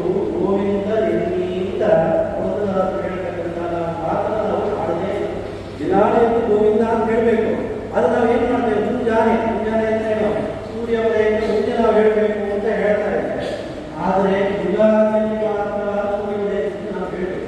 90 ನಿಮಿಷಕ್ಕೆ ಮುಂಚೆ ಯಾವುದು 4:30ಯಿಂದ 5:30 ಅರವತ್ತನೇ ಕಾಲದಲ್ಲಿ ನಾವು ಹೇಳಬೇಕು ಶಾಸ್ತ್ರ ಹೇಳಬೇಕು. ಆದರೆ ನಾವು ಮಾಡೋದೇ ಇಲ್ಲ. ನಾವು ಹೇಳೋದು 7:30 8:30 ಹಾಗೆ ಹೇಳ್ತಾ ಇದ್ದೇವೆ. ಆದರೆ ಯುಗಾದಿ ಮಾತ್ರ ನಾವು 4:30 ಸುಮಾರಿಗೆ ಹೇಳಬೇಕು ಅಂತ. ಆದರೆ ನಾವು ಹೇಳೋದು 7:30 8:30 ಆಯ್ತು ಬಿಡಿ. ಈ ವರ್ಷದಿಂದ ನೀವು ರಿಸೊಲ್ಯೂಷನ್ ತಗೊಳ್ಳಿ. ಏನು ಮಾಡಬೇಕು ಇದೆಲ್ಲ ಒಂದು ಟೈಮ್ ಲೈನ್ಸ್ ಹೇಳ್ತಾರಲ್ಲ, ಆ ಟೈಮ್ ಲೈನ್ಸ್ ನೀವು ಫಿಕ್ಸ್ ಮಾಡಿಕೊಳ್ಳಿ. ಈ ವರ್ಷ ವರ್ಷ ಯುಗಾದಿ ಹಬ್ಬದಲ್ಲಿ ನಾನು ಒಂದು 5 ಗಂಟೆಗಾಗಿ ಹೇಳ್ತೀನಿ ಹಾಗೆ ಒಂದು ರಿಸೊಲ್ಯೂಷನ್. ಎರಡನೇ ರಿಸೊಲ್ಯೂಷನ್ ಏನಂದ್ರೆ ಆವತ್ತಿನ ದಿವಸ ನಾನು ಅಭ್ಯಂಗವನ್ನು ಮಾಡ್ಕೊಳ್ತೀನಿ. ನಾವು ಅಭ್ಯಂಗ ಮಾಡೋದೇ ಬಿಟ್ಟು ಹೋಯ್ತು. ಇವಾಗ ಮುಂಚೆ ನಮ್ಮ ಕಾಲದಲ್ಲಿ ನಮ್ಮ ಅಜ್ಜಿ ಕೂತ್ಕೊಂಡು ನಮ್ಮ ಶನಿವಾರ ತಲೆಯನ್ನು ಮುಗಿಸಿ ಎಣ್ಣೆ ಹಾಕ್ತಾ ಇದ್ರು. ಈ ಕಾಲದ ಅಜ್ಜಿಯೂ ಮಾಡೋದಿಲ್ಲ, ಮೊಮ್ಮಕ್ಕಳು ಕೇಳೋದಿಲ್ಲ. ಅದರಿಂದ ರಿಸೊಲ್ಯೂಷನ್ ಎರಡನೇದಂದ್ರೆ ಅಭ್ಯಂಗ ಸ್ನಾನವನ್ನು ಮಾಡಲೇಬೇಕು. ಯಾರಾಗಿದ್ದರೂ ಸರಿ, ಪುರುಷರು ಸ್ತ್ರೀಯರು ಸನ್ಯಾಸಿಗಳು ಕೂಡ ಇವತ್ತು ಅಭ್ಯಂಗ ಸ್ನಾನ ಇದೆ, ಅದನ್ನು ನಾವು ಮಾಡಬೇಕು. ಮೂರನೇ ರಿಸೊಲ್ಯೂಷನ್ ಏನಂದ್ರೆ ಬಿಸಿಯ ನೀರಲ್ಲಿ ಸ್ನಾನವನ್ನು ಮಾಡಬೇಕು. ಇವತ್ತು ಮಾತ್ರ, ಯಾಕಂದ್ರೆ ಕಾಲದಲ್ಲಿ ಈಗಾಗಲೇ ಯಾರು ಮಾಡ್ತೀವೋ ಅದೇ ಪ್ರಕಾರವಾಗಿ 3 ದಿವಸ ಅಭ್ಯಂಗ ಇತ್ತು. ಯಾವುದು ಅಂದ್ರೆ ಬಲಿಪಾಡ್ಯ, ಯುಗಾದಿ, ದೀಪಾವಳಿ. ಆ 3 ದಿವಸಗಳಲ್ಲಿ ಅಭ್ಯಂಗ ಸ್ನಾನ ಮಾಡಬೇಕು. ನಾನು ಇಲ್ಲಪ್ಪ ನಾನು ನಮಗೆ ಆಚರಣೆ ಅಂತ ಸಂಪ್ರದಾಯ ಆಗಿಲ್ಲ, ಎಲ್ಲರೂ ಅಭ್ಯಂಗವನ್ನು ಮಾಡಬೇಕು. ಅಭ್ಯಂಗ ಮಾಡಿದ ಮೇಲೆ ಏನು ಮಾಡಬೇಕು ಅಂದ್ರೆ ಹೊಸ ವಸ್ತ್ರವನ್ನು ಹಾಕೋಬೇಕು. ನೋಡಿ, ಇದೆಲ್ಲ ರಿಸೊಲ್ಯೂಷನ್, ಇದೆಲ್ಲ ನಮ್ಮಿಂದ ಸಾಧ್ಯ ಉಂಟಾದ ವಿಷಯಗಳು. ನಾವು ಏನ್ ಮಾಡ್ತೇವೆ, ಏನು ನಾವು ಹೋಗ್ತಾ ಇದ್ದಿಲ್ಲ, ಸಾಧ್ಯವಿಲ್ಲದ ನಾವು ಕೈ ಹಿಡಬೇಕು ತಿಳ್ಕೊಳ್ಳೋದಿಲ್ಲ. ಅದನ್ನು ಬಿಟ್ಟು ಬೇಕಾದಷ್ಟು ಸಾಧ್ಯವಾದ ವಿಷಯಗಳನ್ನು ಮಾಡಬಾರ್ದು. ಯಾಯಿತು ಹೊಸ ಆಮೇಲೆ ಏನು ಸಂಧ್ಯಾವಂದನ ಮಾಡಬೇಕು, ದೇವರ ಪೂಜೆಯನ್ನು ಮಾಡಬೇಕು. ದೇವರ ಪೂಜೆ ಮಾಡಿದ ಅನಂತರ ನೀವು ಏನೇನು ಸ್ವೀಕಾರ ಮಾಡ್ತೀರೋ ದಿನವಾಗೂ ಅದಕ್ಕೆ ದೇವರಿಗೆ ಅರ್ಪಣ ಮಾಡಿ ಅದನ್ನು ಸ್ವೀಕಾರ ಮಾಡಬೇಕು. ಯಾವ್ಯಾವ ಸ್ವೀಕಾರ ಮಾಡ್ತೀರಿ? ಪೀಠವನ್ನೇ ಮಾಡ್ತೀರಿ, ಯಾಕಂದ್ರೆ ಅನ್ನೀಟವನ್ನು ಮಾಡೋದೇ ಇಲ್ಲ. ನಮಗೆ ಏನು ಬೇಕೋ, ಏನು ಒಳ್ಳೆದಾಗಿದೆಯೋ, ಏನು ಸಾಧ್ಯವೋ ಅದನ್ನು ನಾವು ಕೊಡ್ತೇವೆ, ಸ್ವೀಕಾರ ಮಾಡ್ತೀವಿ. ಅದಕ್ಕೋಸ್ಕರವಾಗಿ ಪೀಠಗಳು ಇದರಿಂದ ಏನು ಊಟ ಮಾಡಲು ಸಾಧ್ಯ ಉಂಟೋ ಅದನ್ನು ದೇವರಿಗೆ ಸಮರ್ಪಣ ಮಾಡಿ. ಆಚಾರ್ಯರಿಗೆ ಮಂತ್ರ ತಿಳಿದು ತುಳಸಿ ಇಲ್ಲ, ಮಡಿ ನೀರಿಲ್ಲ, ನೀರೇ ಇಲ್ಲ, ಪತ್ರಂ ಪುಷ್ಪಂ ಫಲಂ ಪೂಜಂ ಅಂತ ಹಾಗೆ ಸ್ಪಷ್ಟವಾಗಿ ಹೇಳಿದ್ದಾನೆ. ನೀನು ಮಂತ್ರವಾಗಿ ಅದಕ್ಕೋಸ್ಕರ ಮಂತ್ರ ಇಲ್ಲ, ಮಂತ್ರ ತಿಳಿದು ಅಂತ ಧರ್ಮವನ್ನು ನಾವು ಬಿಡ್ತಾ ಇದ್ದ ಕಾಲದಲ್ಲಿ ನಾವು ಈ ಸಂದರ್ಭಕ್ಕೆ ಬಂದಿದೆ. ನಮ್ಮ ಮೊಮ್ಮಕ್ಕಳು ಸೇರಿ, ನಮ್ಮ ಮರಿಮಕ್ಕಳು ಸೇರಿ ನಮ್ಮ ಮಾತನ್ನು ಕೇಳದೆ ಅವರು ಏನು ಮನಸ್ಸು ಮಾಡಬೇಕು ಅದೆಲ್ಲ ಮಾಡ್ತಾ ಇದ್ದಾರೆ. ನಮ್ಮ ಮಾತನ್ನು ಕೇಳೋದು ಯಾಕೆ ಅಂದ್ರೆ ನಾವು ಧಾರ್ಮಿಕರಾಗಿ ನಾವು ಫಸ್ಟ್ ಇರಬೇಕು. ಆಚಾರ ಹೇಳ್ತಕ್ಕಂಥ ಮಾತು ಏನಂದ್ರೆ ಶ್ರೇಯಾಂಸ ಧರ್ಮ ಪರಧರ್ಮ ಅನಿಸಿಲ್ಲ. ನಾವೇ ಇನ್ನೊಬ್ಬರ ಧರ್ಮವನ್ನು ಆಚರಣೆ ಮಾಡುವುದಕ್ಕೆ ಇಚ್ಛೆ ಪಡ್ತಾ ಇದ್ದೇವೆ. ಏನು ಇನ್ನೊಬ್ಬರ ಧರ್ಮವನ್ನ ತಗೋಬೇಕು, ಅವ್ರು ಯಾರು ಮಾಡ್ತಾರಪ್ಪ ಅಂತ ನಾವು ಮಾಡಬೇಕು. ಇವಾಗ ತಪ್ಪು ಅಂತ ಹೇಳಕ್ಕೆ ಬರಲ್ಲ, ಯಾಕೆಂದ್ರೆ ಎಲ್ಲರೂ ಮುಂದೆ ಬಂದ್ಬಿಟ್ಟು ಎಲ್ಲ ಮಾಡಬೇಕು, ದಾಸ ಬಂದ್ಬಿಟ್ಟು ಹಾಗೆ ಬಂತು. ಆದರೆ ನಮ್ಮ ಧರ್ಮವನ್ನು ಮಾಡಬೇಕು ಅಂತ ನಾವು ಎಲ್ಲಿರಬೇಕಲ್ಲ. ನಮ್ಮ ಧರ್ಮವನ್ನು ಬಿಟ್ಟು ಪರಧರ್ಮವನ್ನು ನಾವು ಆಚರಣೆ ಮಾಡ್ತಾ ಇದ್ದೇವೆ, ಮನೆಗಳಲ್ಲಿ ಸೇರಿಸಿಬಿಟ್ಟೇವೆ, ಎಲ್ಲ ಮಾಡಿಬಿಟ್ಟೇವೆ. ನಮ್ಮ ಧರ್ಮವನ್ನು ಮಾತ್ರ ಆಚರಣೆ ಮಾಡಿದ್ರೆ ನಮಗೆ ಸಂತೋಷ ಇಲ್ಲ, ನಂಬಿಕೆ ಇಲ್ಲ, ಸಂತೋಷ, ನಾಚಿಕೆ. ಆ ನಾಚಿಕೆಯನ್ನು ನಾವು ಬಿಡಬೇಕು. ನಮ್ಮ ಧರ್ಮ ಇದು, ನಾವು ಮಾಡಲೇಬೇಕು. ಹಾಗೆ ನಾವು ಫಸ್ಟ್ ಮುಂದೆ ಬರಬೇಕು. ಇಲ್ಲಪ್ಪ ನಮ್ಮ ಮೊಮ್ಮಕ್ಕಳು ತಾ ಮಾಡಬೇಕು, ನನ್ನ ಕಾಲ ಬೇಕು ಅಂತ ಏನಾದರೂ ಮಾತ್ರ ಇಲ್ಲವೇ? ನಾವು ಮುಂದೆ ಬರಬೇಕು. ನಾವು ಮುಂದೆ ಬರೋದು ಯಾಕೆ? ಇದಲ್ಲ, ಬೆಳಗ್ಗೆ ಬೇಗ ಹೇಳಬೇಕು, ಮುಖಕ್ಕಾಲ ಸ್ನಾನ ಮಾಡಬೇಕು, ಅಭ್ಯಂತರ ನಾವು ಮಾಡಬೇಕು. ಇದಲ್ಲ ನನಗೇನು ಆಯಿತು, ನನಗೆಲ್ಲ ಆಯಿತು, ಮೊಮ್ಮಕ್ಕಳು ನೀವೇ ಮಾಡಬೇಕು ಅಂತ ಆ ಮಾತು ಒಳ್ಳೆಯ ವಿಷಯದಲ್ಲಿ ಮಾತು ಬರಲೇ ಮಾತು. ನಾವು ಏನು ಮಾಡ್ತೇವೆ, ಕೆಟ್ಟ ವಿಷಯದಲ್ಲಿ ನಾವು ಎಲ್ಲ ಸ್ವೀಕಾರವನ್ನು ನಾವು ಹೋಗ್ತಾ ಇದ್ದೇವೆ. ಅವನು ದೋಸೆ ತಿಂದರೆ ಅನ್ನಪೂರ್ಣ, ಆ ಸಂತೋಷದಿದ್ದರೆ ನಾವು ಸಂಪರ್ಕಿಸುತ್ತೇವೆ. ಅವನು ಹೊರಗಡೆ ಹೋದರೆ ನಾವು ಆಚೆ ಅವ್ರ ಜೊತೆಯಲ್ಲಿ ಹೊರಗಡೆ ಹೋಗುವಾಗ ಅಭ್ಯಾಸ ಮಾಡ್ಕೊಳ್ತೇವೆ ಇಲ್ಲವಾ? ಆದರೆ ಧರ್ಮವನ್ನು ನಾವು ಮಾಡಬೇಕಲ್ಲ, ಆ ಧರ್ಮವನ್ನು ನಾವು ಮಾಡೋಕ್ಕೆ ನಾವು ಮುಂದೆ ಬರಬೇಕು. ಆಯಿತು, ಸ್ನಾನಾಯಿತು, ದೇವರ ಪೂಜೆ ಆಯಿತು, ದೇವರ ನೈವೇದ್ಯ ಪ್ರಸಾದ ಆಯಿತು, ನಿಮ್ಮ ಧರ್ಮವನ್ನು ಸ್ವೀಕಾರ ಮಾಡಲೇಬೇಕು. ಯಾಕೆಪ್ಪ ಅದೆಲ್ಲ ಸಂಪ್ರದಾಯ ಇಲ್ಲ ಅಂತ ಹೇಳುವ ಶಾಸ್ತ್ರವೇ ಶಾಸ್ತ್ರ ಒಂದೇ ಮಾತು ಹೇಳಿದೆ, ಹೇಳಬೇಕು, ಸ್ನಾನ ಮಾಡಬೇಕು, ದೇವರ ಪೂಜೆಯನ್ನು ಮಾಡಬೇಕು, ದೇವರ ಪ್ರಸಾದ ತಗೋಬೇಕು, ಆ ಹಿಂದದ ಪಕ್ಷವನ್ನು ನಾವು ಹೋಗಲೇಬೇಕು. ಇನ್ನೊಂದು ಮುಖ್ಯವಾದ ವಿಷಯವನ್ನ ನಾವು ಈ ಯುಗಾದಿ ಸಂದರ್ಭದಲ್ಲಿ ಮಾಡಬೇಕು. ಏನು? ನಾವೆಲ್ಲ ಬಿಟ್ಟಿದ್ದೇವೆ.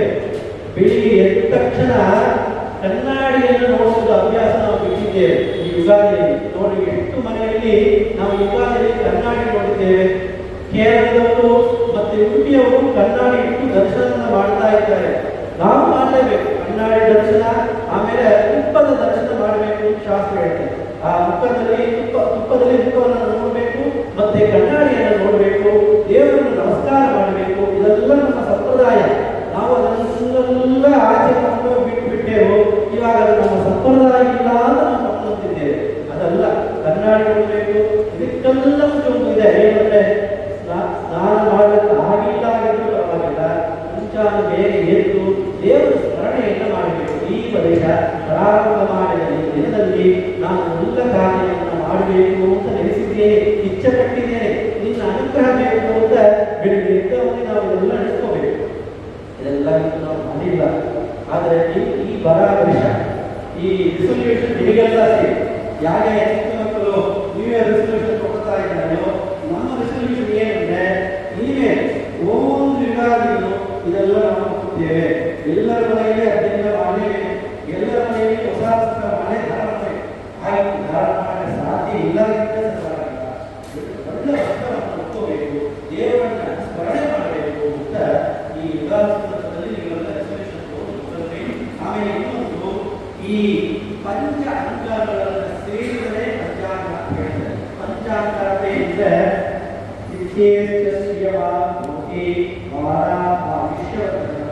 ನಕ್ಷತ್ರ ತಾರತೆ ಮಾಸಂ ಯೋಗ ಹರಿವಾರ. ಪಂಚಾಂಗದಲ್ಲಿ ಯಾವ ನಾವು ಶುಭಯೋಗ ಶುಭಕರಣ ಏವಗುಣ ಅಂತ ಹೇಳಿಬಿಟ್ಟು ಆದರೆ ಈ ಕನ್ನಡ ಈ ಯೋಗ ಹೇಳಿದ್ರೆ ಅವರಿಗೆ ಸ್ವಲ್ಪ ಸಂತೋಷ. ಇವ್ರಿಗೆ ಗೊತ್ತಾಗಿತ್ತಪ್ಪ ಅಂತ ಇನ್ನೂ ಮುಂದೆ ಬರ್ತಾರೆ ಬಿಡ್ತಾರೆ. ಇಲ್ಲ ಹಾಗೆ ಯಾವತ್ತೂ ಸರಿ ನಾವು ನಮ್ಮ ಧರ್ಮವನ್ನು ಬಿಡದೆ ಆಚರಣೆ ಮಾಡಬೇಕು.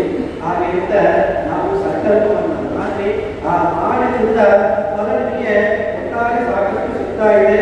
ಆಯಿತು, ನಾವು ಈ ಶುಕ್ಲ ಪಕ್ಷ ಅಂತ ನಿಮಗೆಲ್ಲರೂ ಗೊತ್ತು. ಕೆಲವರು ಇನ್ನೂ ಅದರ ಬಗ್ಗೆ ಸಂಧಿ ಆಗ್ತಾರೆ. ಶುಕ್ಲ ಪಕ್ಷ ಅಂದ್ರೆ ಏನೋ, ಕೃಷ್ಣ ಪಕ್ಷ ಅಂದ್ರೆ ಏನು ಅಂತ ಪೌರ್ಣಮಿಯಿಂದ ಮುಂದುವರೆಸಿ ಅಮಾವಾಸ್ಯೆ ಬರ್ತಕ್ಕಂಥ ಸಮಯವರೆಗೂ ಅಮಾವಾಸ್ಯೆಯಿಂದ ಆರಿಸಿ ನೆಕ್ಸ್ಟ್ ಪೌರ್ಣಮಿವರೆಗೆ ಬರ್ತಕ್ಕಂಥ ಯಾವ ತಿಥಿಗಳಿರ್ತೇವೆ ಅದನ್ನು ಶುಕ್ಲ ಪಕ್ಷ ಅಂತ.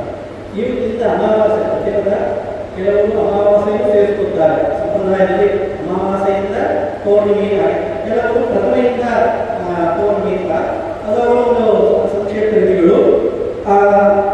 ಇದು ಅವರು ಆಚರಣೆಗಳು ಸಾವರ್ಣ ಮಾಸ, ಸೌರ ಮಾಸ, ಚಾಂದ್ರ ಮಾಸ ಅದೆಲ್ಲ ನೀವು ಹೋಗ್ಬಿಟ್ಟು ಈ ಉತ್ತರಾಯಣ ದಕ್ಷಿಣಾಯನ ಅಂತ ನಿಮಗೆಲ್ಲ ಗೊತ್ತು. ಉತ್ತರಾಯಣ ಏನು ಅಂದರೆ ಮಕರ ಮಾಸದಲ್ಲಿ, ಅದಾದರೂ ಉದಯದಲ್ಲಿ ಸೂರ್ಯ ಎಲ್ಲಿ ಪ್ರವೇಶ ಆಗ್ತಾನೋ ಅದು ಉತ್ತರಾಯಣ. ದಕ್ಷಿಣಾಯನ ಅಂದರೆ ಕರ್ಕಟ ಮಾಸ. ಕರ್ಕಟ ಮಾಸ ಅಂದರೆ ನೀವು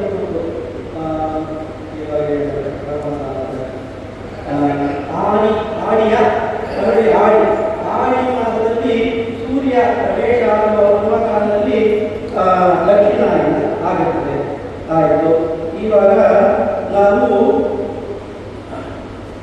ದಕ್ಷಿಣಾಯನ ಉತ್ತರಾಯಣ ನೋಡುತ್ತೇವೆ. ಮಾಸಗಳನ್ನು ನೋಡಿದ್ದೇವೆ. ಮಾಸಗಳನ್ನು ಏನು? ಜ್ಯೇಷ್ಠ, ಚೈತ್ರ, ವಿಶಾಖ, ಶುಕ್ಲ ಪಕ್ಷ, ತಿಥಿಗಳು ಯಾವ ಆಮೇಲೆ ವಾರ 7 ದಿನಗಳು. ವಾರ ಮೇಲೆ ಏನಿಲ್ಲ ಅಂತ ಆಯ್ತವಾರ, ಸೋಮವಾರ, ಮಂಗಳವಾರ. ಆಮೇಲೆ ಯೋಗಗಳು ನಾವು ಏನು ಚಿಂತೆ ಏನು ಯೋಗಗಳು ಅಂದರೆ ಆಚಾರ ಯೋಗಗಳು ಯಾವುದು ಅಮೃತ ಯೋಗ, ಕರ್ಮಯೋಗ, ಸಿದ್ಧಯೋಗ, ಅದೆಲ್ಲ ಯೋಗಗಳಲ್ಲ. ನಾವು ನೋಡಿರೋ ಯೋಗಗಳು ಅಮೃತ, ಕರ್ಮ, ಸಿದ್ಧ ಯೋಗಗಳಂತೂ ಯೋಗಗಳಲ್ಲ. ಅದು ಆ ವಿಷಯದಲ್ಲಿ ಆ ಯೋಗದಲ್ಲಿ ಒಳ್ಳೆ ಸೂಚನೆಯನ್ನು ತೋರಿಸ್ತಕ್ಕಂಥ ಕಾರಣ. 30 ಯೋಗಗಳು ಇದೆ ಅಂತ ಶಾಸ್ತ್ರ ಹೇಳಿ. 30 ಯೋಗಗಳು. ಒಂದು ಯೋಗಕ್ಕೆ ಒಂದು ದಿನಕ್ಕೆ ಏನು ಒಂದು ಯೋಗ ಖಂಡಿತ ಬರ್ತೇ. 30 ಯೋಗಗಳ ಜೊತೆಯಾಗಿ 27 ನಕ್ಷತ್ರಗಳೇ 30 ಯೋಗ ಬರ್ತದೆ. ಅದನ್ನು ಸಾಕ್ತಾ ಇದೆ. ಯೋಗ ಎಷ್ಟು ಯೋಗ ಇದೆ ನೋಡ್ಕೊಂಡು ನಾವೇನು ಮೂರೇ ಯೋಗ ಅಮುಕ ಸಿದ್ಧ ವರಣ ಅದಲ್ಲ.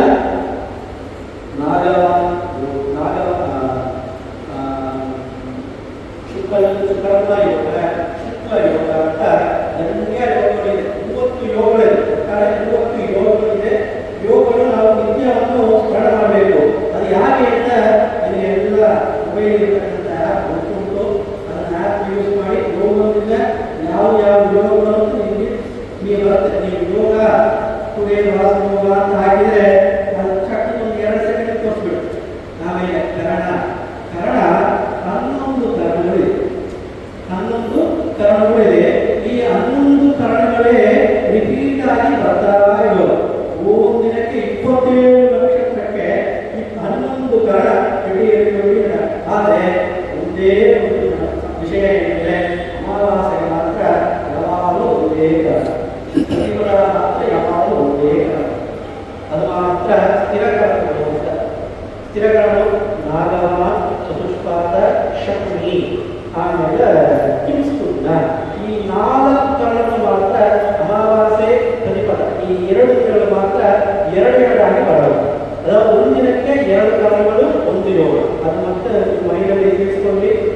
ಈ ಯೋಗ ಕರಣ ನಕ್ಷತ್ರ ನಿಮಗೆ ಗೊತ್ತುಂಟು. ಒவ்வೊಂದು ದಿನ ಒಂದೊಂದು ನಕ್ಷತ್ರಗಳಿದೆ. ಆಯಿತು. ಇವಾಗ ನಿಮಗೆ ಶ್ರಾದ್ದ ತಿಥಿ ಮತ್ತೆ ಸಂಕಲ್ಪ ತಿಥಿ ಬಗ್ಗೆ ವಿಚಾರಗಳು. ಶ್ರಾದ್ದ ತಿಥಿ ಅಂದರೆ ಏನು, ಸಂಕಲ್ಪ ತಿಥಿ ಅಂದರೆ ಏನು? ಶ್ರಾದ್ದ ತಿಥಿಯಂದು ಅಪರಾಹ್ನ ಕಾಲ ಅಂತಿದೆ. ಅದು ಒಂದು ದಿನವನ್ನ 4 ಯಾಮಗಳಾಗಿ ವಿಚಾರ ಮಾಡ್ತಾರೆ. ಬ್ರಹ್ಮಮುಹೂರ್ತ, ಉದಯ, ಅಪರಾಹ್ನ, ಮಧ್ಯಾಹ್ನ, ರಾತ್ರಿ, ಸಾಯಂಕಾಲ, ರಾತ್ರಿ. ಆ ಅಪರಾಹ್ನ ಕಾಲ 1:30ರಿಂದ 3 ಗಂಟೆ ತನಕ ಇರುವ ಕಾಲವೇ ಅಪರಾಹ್ನ ಕಾಲ. ಅದು ಒಂದು ಪಿತೃಗಳಿಗೆ ಶ್ರೇಷ್ಠವಾದ ಕಾಲ.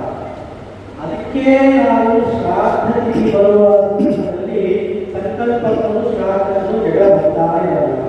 ಆದರೆ ಇಲ್ಲಿ ಪಂಚಾಂಗದಲ್ಲಿ ಮೇಲು ಹೋಗ್ತಿದೆ, ತಿಥಿ ಇನ್ನೊಂದಿದೆ, ನಾನು ಏನು ಮಾಡುವುದು ಅಂತಂದರೆ ಇಲ್ಲಿ ತಿಳ್ಕೊಳ್ಳಿ. ನಿಮ್ಮ ಪಿತೃಗಳು ಕರ್ತವ್ಯವನ್ನು ಮಾಡುವುದಕ್ಕೆ ಅಪರಾಹ್ನ ಕಾಲದಲ್ಲಿ ಯಾವ ತಿಥಿ ಇರುತ್ತೆಯೋ ಅದೇ ಶ್ರಾದ್ದ ತಿಥಿಯಾಗಿ ಬರಬೇಕು. ಸಂಕಲ್ಪ ತಿಥಿಯಿಂದ ನಾವು ಮಾಡುವ ಪೂಜೆಗಳು ಆಮೇಲೆ ವ್ಯಕ್ತಿಗಳಿಗೆ ಯಾವ ತಿಥಿ ಬೆಳಗಿನ ಜಾವ ಇರ್ತದೆಯೋ ಆ ತಿಥಿಯನ್ನು ನಾವು ಮಾಡಬೇಕು. ಕೆಲವು ಸಂದರ್ಭದಲ್ಲಿ ಅಷ್ಟಮಿ, ಏಕಾದಶಿ, ದ್ವಾದಶಿ ಬಂಧಗಳು ಬರ್ತಾ ಇಲ್ಲ. ನನ್ನಂತೆ ಏಕಾದಶಿ ಶಾಸ್ತ್ರ ನಾವು ಏನನ್ನು ಮಾಡಬೇಕು? ಅವತ್ತು ಏಕಾದಶಿ, ದ್ವಾದಶಿ, ದ್ವಾದಶಿ ಬರ್ತಾ ಇಲ್ಲ, ಏಕಾದಶಿ, ದ್ವಾದಶಿ ಬರ್ತಾ ಇಲ್ಲ ಹಾಗಿದ್ರೆ ಅಪರಾಹ್ನ ಕಾಲದಲ್ಲಿ ಯಾವ ತಿಥಿ ಇದೆಯೋ ಆ ತಿಥಿಯನ್ನು ನಾವು ಶ್ರಾದ್ದ ತಿಥಿಯಾಗಿ ಮಾಡಬೇಕು. ಅಪರಾಹ್ನ ಕಾಲದಲ್ಲಿ ಯಾವುದು 1:30ರಿಂದ 3 ಗಂಟೆ ತನಕ ಇರತಕ್ಕಂಥ ತಿಥಿ, ಅದಾದ ಆ ತಿಥಿಯನ್ನು ಶ್ರಾದ್ದ ತಿಥಿಯಾಗಿ ಮಾಡಬೇಕು. ಇವಾಗ ಏಕಾದಶಿ, ಮಂಗಳ, ದ್ವಾದಶಿ ನಮ್ಮ ಶ್ರಾದ್ದ ಯಾರು ಏಕಾದಶಿಯಲ್ಲಿ ಮಾಡ್ತಾರೆ. ಮಾತರಿಗೆ ಅವರಿಗೂ ದ್ವಾದಶಿ, ಏಕಾದಶಿ ಇತಿಹಾಸ ಇದೆ. ಅದೇ ಕಾಲದಲ್ಲಿ ಅವರು ಇವಾಗ ಅದನ್ನು ಸೇರಿಸಿಕೊಂಡು ಬರ್ತಾ ಇದ್ದಾರೆ. ನಾವು ಅದನ್ನು ತಡೆ ಮಾಡಿಕೊಂಡು ದ್ವಾದಶಿಯಲ್ಲೇ ಮಾಡಬೇಕು ಅಂತ ಇನ್ನೂ ಅದನ್ನು ಇಟ್ಟುಕೊಂಡಿದ್ದೇವೆ. ದೇವರ ಕೆಲಸ ಹಾಗೆ ಇರಬೇಕು.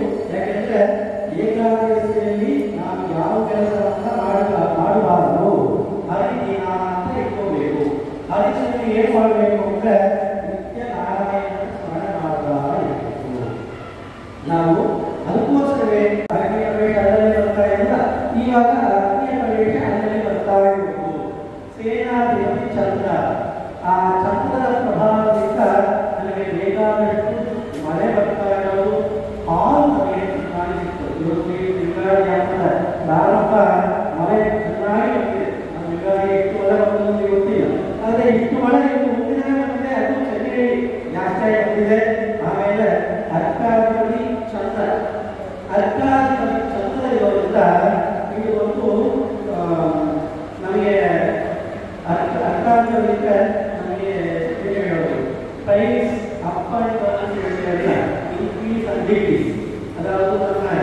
ಬೆಳೆಗಳು ಈ ಧಾನ್ಯದ ಬೆಳೆಗಳು ಮತ್ತು ಬಂಗಾರದ ಬೆಳೆಗಳು ಎಲ್ಲ ಬೆಳೆಗಳು ತಾಪಮಾನ ಸಾಕಾಗೇ ಇರೋದು ಚೆನ್ನಾಗಿ ಫ್ಲೆಕ್ಸಿಬಲ್ ಆದ ರೈಸ್ ಇರುವಂತ ಇರುತ್ತದೆ.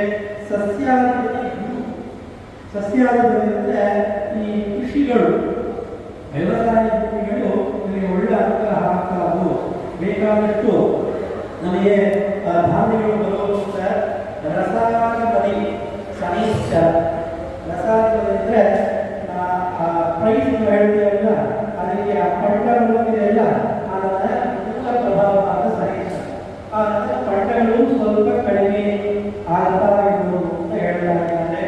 ಯಾಕೆ ಅಂದ್ರೆ ಗುರು ಶುಕ್ರ ಬುಧ ಇವುಗಳೆಲ್ಲ ಶುಭ ಅಂತ ಹೇಳಿ ಶಾಸ್ತ್ರ ಜ್ಯೋತಿಷ ಶಾಸ್ತ್ರ ಶುಭ ಅಂತ ಹೇಳಿ ಅಂಗಾರಕ ಸರೀಸರ ಸೂರ್ಯ ಆಮೇಲೆ ಕೃಷ್ಣ ಪಕ್ಷದ ಚಂದ್ರ ಇವೆಲ್ಲ ಪಾಪರು ಅಂತ ಹೇಳಿ ಎಲ್ಲೆಲ್ಲಿ ಶುಭರು ಬರ್ತಾರೋ ಅಲ್ಲಿ ಇಬ್ಬೆರಸಿಂದ ಯಾವುದೇ ಚೆನ್ನಾಗಿರೋದು ಎಲ್ಲೆಲ್ಲಿ ಅಷ್ಟು ಪಾಪರು ಬರ್ತಾರೋ ಅಲ್ಲೆಲ್ಲಿ ಇಬ್ಬೆರಸು ಬರ್ತಾ ಇರೋದು ಹಾಗೆ ಇವಾಗ ಸರೀಶ್ವರ ರಾಸಾಯನಿಕ ಪಾಪರು ಅವ್ರ ಪಾಪ ಅಲ್ಲ ಆ ಗಿಡಕ್ಕೆ ಪಾಪರು ಅವನ ಪಾಪ ಅಲ್ಲ. ಆಮೇಲೆ ಧಾನ್ಯಾದಿಗಳಿಂದ ಎಲ್ಲ ಶುಭರು ಅವರು ಧಾನ್ಯಗಳನ್ನ ಕೃಷಿಗಳಿರ್ತಕ್ಕಂಥ ಧಾನ್ಯಗಳನ್ನ ಹೆಚ್ಚು ಮಾಡ್ತಾ ಇರುವಂತ ಶಾಸ್ತ್ರ ಪ್ರಕಾರ ಮೇಘಾಧಿಪತಿ ಚಂದ್ರ ಮತ್ತು ಮಳೆ ಮತ್ತು ಧಾನ್ಯಗಳ ಮೇಘದ ಆವೃತ್ತಿಯನ್ನ ಗಾಳಿ ಎಲ್ಲ ಚೆನ್ನಾಗಿ ಮಾಡ್ತಾ ಇಲ್ಲ. ನೀರಸಾದಿಗಳಿಂದ ಉಲೋಕಗಳ ಬಂಗಾರ ತಾಮ್ರ ಅದೆಲ್ಲ ಚೆನ್ನಾಗಿ ಹೋಗೋದು ಅಂತ ಹೇಳ್ತಾರೆ. ಆ ಗ್ರಹಣ ಈ ವರ್ಷ ಇಲ್ಲ ಅದರಿಂದ ಉಪವಾಸ ಇರಬೇಕು. ಅದೇ ಚಿಂತನೆ ಒಂದೇ ಚಿಂತೆ ಉಪವಾಸ ಯಾವುದು ಊಟ ಮಾಡಬೇಕು ಯಾವ ಅದಕ್ಕೆ ಆ ಗ್ರಹಣ ಈ ವರ್ಷ 4 ಗ್ರಹಣ ಇದೆ. ಆ 4 ಗ್ರಹಣವೂ ಹಿಂದೆ ಅಲ್ಲಿ ಬರೋದಿಲ್ಲ. ಅದು ನಮಗೆ ವಿಚಾರವಿಲ್ಲ, ಗ್ರಹಣ ವಿಚಾರವಿಲ್ಲ. ಆಮೇಲೆ ನಮಗೆ ಯುಗಾದಿಯದ ಮಾಸದ ದಕ್ಷಿಣಾಯನ ಉತ್ತರಾಯಣ ವಿಷಯದ ನಾನು ಹೇಳ್ತೀನಿ. ಆಮೇಲೆ ಏಕಾದಶಿಗಳನ್ನು ಹೇಳ್ತೀನಿ. ಆಮೇಲೆ ನಿಮಗೆ ಲಾಭ ಆದಾಯ ಅಂತ ಹೇಳಿ ತಿಳಿಸ್ಕೊಡ್ತೀನಿ. ಇವಾಗ ಉತ್ತರಾಯಣ ದಕ್ಷಿಣಾಯನದ ವಿಚಾರಗಳನ್ನು ನಾನು ಹೇಳ್ತೀನಿ ಮಾಡ್ತೀನಿ. ಹಾಗೆಂದು ಸಂಕಲ್ಪ ಮಾಡ್ತೀನಿ. ಯಾಕೆಂದ್ರೆ ಗಾಯತೆ ಸ್ಮಾರ್ತಿ ಗಾಯತ್ರಿ ಯಾರು ಈ ಗಾಯತ್ರಿಯನ್ನ ಸ್ಮರಣ ಮಾಡ್ತಾರೋ ಗಾಯನ ಮಾಡ್ತಾರೋ ಅವರಿಗೆ ಎಲ್ಲ ದೋಷಗಳು ನಾಶ ಆಗುತ್ತದೆ ಅಂತ ಹೇಳಿ ನಾವು ಅದನ್ನು ಬಿಟ್ಟಿದ್ದೇವೆ. ನಮ್ಮ ಕೈಯಲ್ಲಿ ದೊಡ್ಡ ವಿಧವಾದ ಏನು ವಜ್ರಾಯುಧವೇ ನಮ್ಮ ಕೈಯಲ್ಲಿದೆ. ನಮ್ಮ ಕೈಯಲ್ಲಿ ವಜ್ರಾಯುಧವೇ ನಮ್ಮೆಲ್ಲ ಬ್ರಾಹ್ಮಣರ ಕೈಯಲ್ಲಿ ವಜ್ರಾಯುಧ. ಏನು ವಜ್ರಾಯುಧ? ಈ ಗಾಯತ್ರಿಯೇ ನಮಗೆ ವಜ್ರಾಯುಧ. ನಾವು ಅದನ್ನ ಬಿಟ್ಟು ನಾವು ಇನ್ನೊಬ್ಬರಿಗೆ ತಗೊಂಡೋಗಿ ಕೇವಲ ಒಂದು ಆಯುಧವನ್ನು ಕೇಳ್ತಾ ಇದ್ದೇವೆ. ಯಾಕಂದ್ರೆ ನಾವು ಇನ್ನೊಬ್ಬರ ಆಚಾರ್ಯರಲ್ಲಿ ಆಚಾರ್ಯ ಉಪದೇಶ ಮಾಡಿ ಏನೋ ಒಂದು ಮಂತ್ರವನ್ನು ಉಪದೇಶ ಮಾಡಿ ಆಗಿರ್ತಾರೆ. ಗಾಯತ್ರಿ ಉಪದೇಶ ಮಾಡಿರ್ತಕ್ಕಂಥ ಆ ಗಾಯತ್ರಿ ಮಂತ್ರದ ಪದ ಯಾರೇ ಗೊತ್ತಿಲ್ಲ. ಅದಕ್ಕಾಗಿ ಅಧಿಕ ಮಾಸದಲ್ಲಿ ನೀವು ಎಲ್ಲರೂ ಬ್ರಾಹ್ಮಣರು ಎಲ್ಲರೂ ಪುರುಷರೆಲ್ಲರೂ ಸಂಕಲ್ಪವನ್ನು ಮಾಡಿಕೊಂಡು ನಿತ್ಯ 1 ಸಾವಿರಕ್ಕಿಂತ ಬೆಳಿಗ್ಗೆ ಸಾಯಂಕಾಲ 100 ಜಲವನ್ನು ಮಾಡ್ತೇನೆ. 100 ಜಲ ನನಗೆ ಆಗಲಿ, ಇನ್ನೊಂದು 100 ಜಲ ಯೋಗಕ್ಷೇಮಕ್ಕೆ ನಾನು ಮಾಡ್ತೀನಿ ಅಂತ ಮಾಡಿ ಅದರಿಂದ ದೇವರು ರೀತಿಯಾಗಿ ನೋಡಿ ಇದೆಲ್ಲ ಹೇಳೋ ಒಳ್ಳೆಯಗಳನ್ನು ನೀವು ಮಾಡ್ತಾ ಇದ್ದರೆ ನಿಮಗೆ ಅದು ಗೊತ್ತಾಗೋದು. ನಿಮ್ಮ ಲೈಫ್ನಲ್ಲಿ ಬೇಕಾದಷ್ಟು ಚೇಂಜಸ್ ಬರೋದು. ಅದರಿಂದ ಇನ್ನೊಬ್ಬರ ಆಚಾರ ಬಂದರೆ ಆದರೆ ಒಳ್ಳೆಯದೆಲ್ಲ ಹೇಳಿ ಬರ್ತಾರೆ. ಇದೆಲ್ಲ ಸಕ್ಸಸ್ ಆಯಿತು ಆಯಿತು ಹೇಳಿ ನಂತರ ಅಧಿಕ ಮಾಸದ ಫಲವನ್ನು ನೀವು ತಗೊಳ್ಳಿ. ಆಮೇಲೆ ನೆಕ್ಸ್ಟು ಏಕಾದಶಿ ವ್ರತಗಳನ್ನು ನಾನು ಹೇಳ್ತೀನಿ.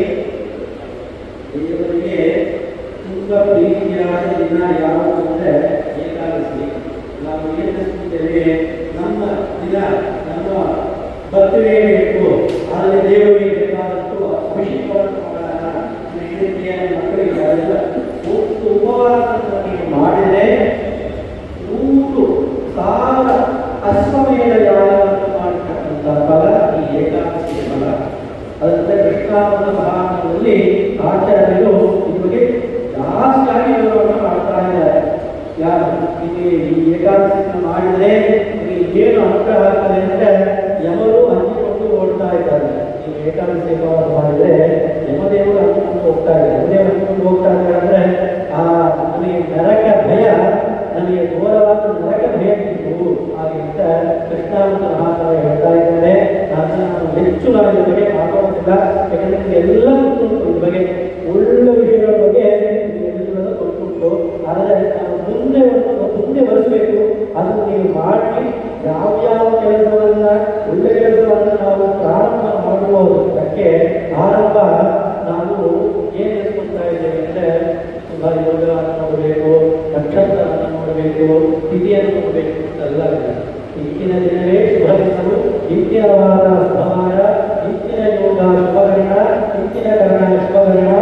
ಮುತ್ತಿನ ಧಾರೆ ಶುಭಧಾರೆ. ನಾವು ಅಂದ್ರೆ ಇವತ್ತು ಈ ಯುಗಾದಿಯಲ್ಲಿ ನೀವು ಈ ರೆಸೊಲ್ಯೂಷನ್ ನೋಡಿ, ನಾವು ಆಚರಣೆ ಹೇಳಿದ ರೆಸೊಲ್ಯೂಷನ್ ನಮಗೆ ಪ್ರತಿವಾರ ಹೇಳುವ ಏಕಾದಶಿ ಉಪವಾಸ ಅದನ್ನ ಮುಂದೆ ಒಲಿಸಿ ದೇವರು ನಮಗೆ ಖಂಡಿತವಾಗಿ ಅನುಗ್ರಹ ಮಾಡಲೇ ಮಾಡ್ತಾನೆ. ಯಾಕಂದ್ರೆ ನಾವು ಮುಂದೆ ಹೋದರೆ ದೇವರು ನಮ್ಮ ಹತ್ತು ಹೆಜ್ಜೆ ಮುಂದೆ ಬರ್ತಾನೆ. ನಾವು ಒಂದು ಪಟ್ಟು ಮುಂದೆ ಹೋದರೆ ದೇವರು 10 ಪಟ್ಟು ಮುಂದೆ ಬರ್ತಾ ಇದ್ದಾನೆ. ಅದಕ್ಕೆ ಭಗವಂತ ಹೇಳ್ತಾರೆ, ಸರ್ವಧರ್ಮಾನ್ ಪರಿತ್ಯಜ್ಯ ಭಾವೇಂತರಣಂ ರಜ ಹತ್ವಾ ಸರ್ವಪಾಪೇಭ್ಯೋ ಮೋಕ್ಷಯಿಷ್ಯಾಮಿ ಅಂತ ಗೀತೆಯ ವೃತ್ತಿ ಏನಂದ್ರೆ ಸರ್ವಧರ್ಮ ಅಂದ್ರೆ ನಾವು ಮಾಡಿದ್ರೆ ಈ ಧರ್ಮಗಳಲ್ಲ, ನಾವು ಭೋಗಿಗಳಲ್ಲಿ ಧರ್ಮ ಮಾಡ್ತಾ ಇಲ್ಲ. ನಾವು ಈ ಮಾಡಿದ್ರೆ ಇದು ಉತ್ಸವ ಬೇಕು, ಈ ಧರ್ಮವನ್ನು ಮಾಡಬೇಕು, ಈ ಉತ್ಸವದಲ್ಲಿ ಇದನ್ನು ಮಾಡಬೇಕು, ಆ ಧರ್ಮಗಳನ್ನು ಬಿಡಿ, ನಿತ್ಯವಾದ ಧರ್ಮಗಳನ್ನು ಮಾಡಿ ಅದನ್ನು ದೇವರು ಅನುಗ್ರಹ ಮಾಡ್ತಾರೆ ಅಂತ ಹೇಳ್ಬಿಟ್ಟು ಇಲ್ಲಿಗೆ ಆದಾಯ ಹೇಳ್ತೀನಿ.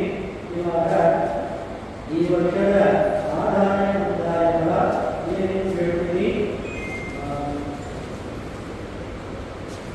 ಅದು ಮೊದಲ ಬಾರಿ ಸುಮ್ಮನೆ ಇದ್ದರೆ ಅಲ್ಲಿ ಒಂದು ಅಂಶ ಇದೆ. ಎರಡನೇ ಬಾರಿ ಆಯ್ತಾ,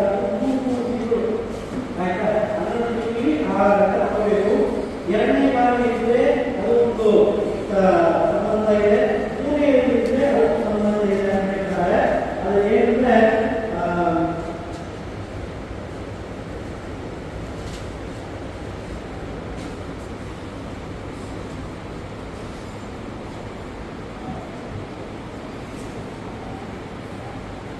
ನಕ್ಷತ್ರ ಗಂಧಾಯಕ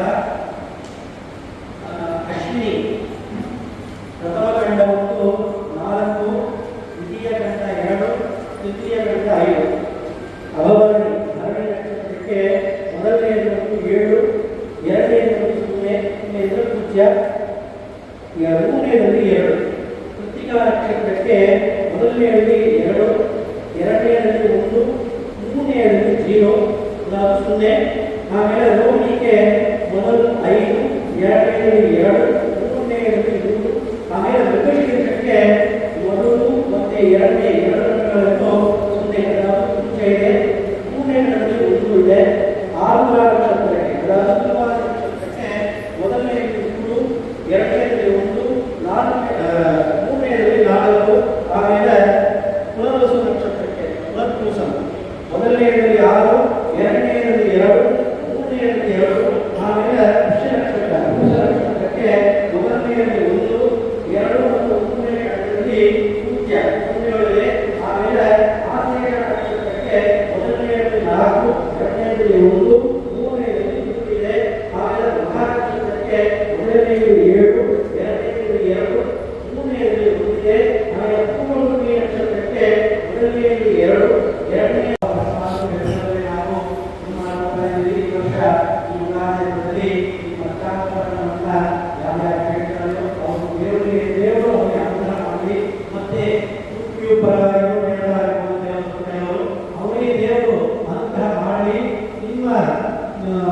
ಏನು ನಿಮ್ಮ ಜನಗಳು ಯಾರ್ಯಾವ ಅವುಗಳೆಲ್ಲ ನೀವು ಅದನ್ನು ಹೇಳಿಸಿಕೊಡಬೇಕು. ನಿಮ್ಮ ಧರ್ಮವನ್ನು ನೀವು ಹೇಳಿಸಿಕೊಡೋದ್ರಿಂದ ದೇವರು ಅವರಿಗೂ ಅನುಗ್ರಹ ಮಾಡ್ತಾರ ಅಂತ ಹೇಳಿದಾಗಿ ನನ್ನ 2 ಮಾತುಗಳನ್ನು ಮುಗಿಸ್ತಾ ಇದ್ದೀನಿ.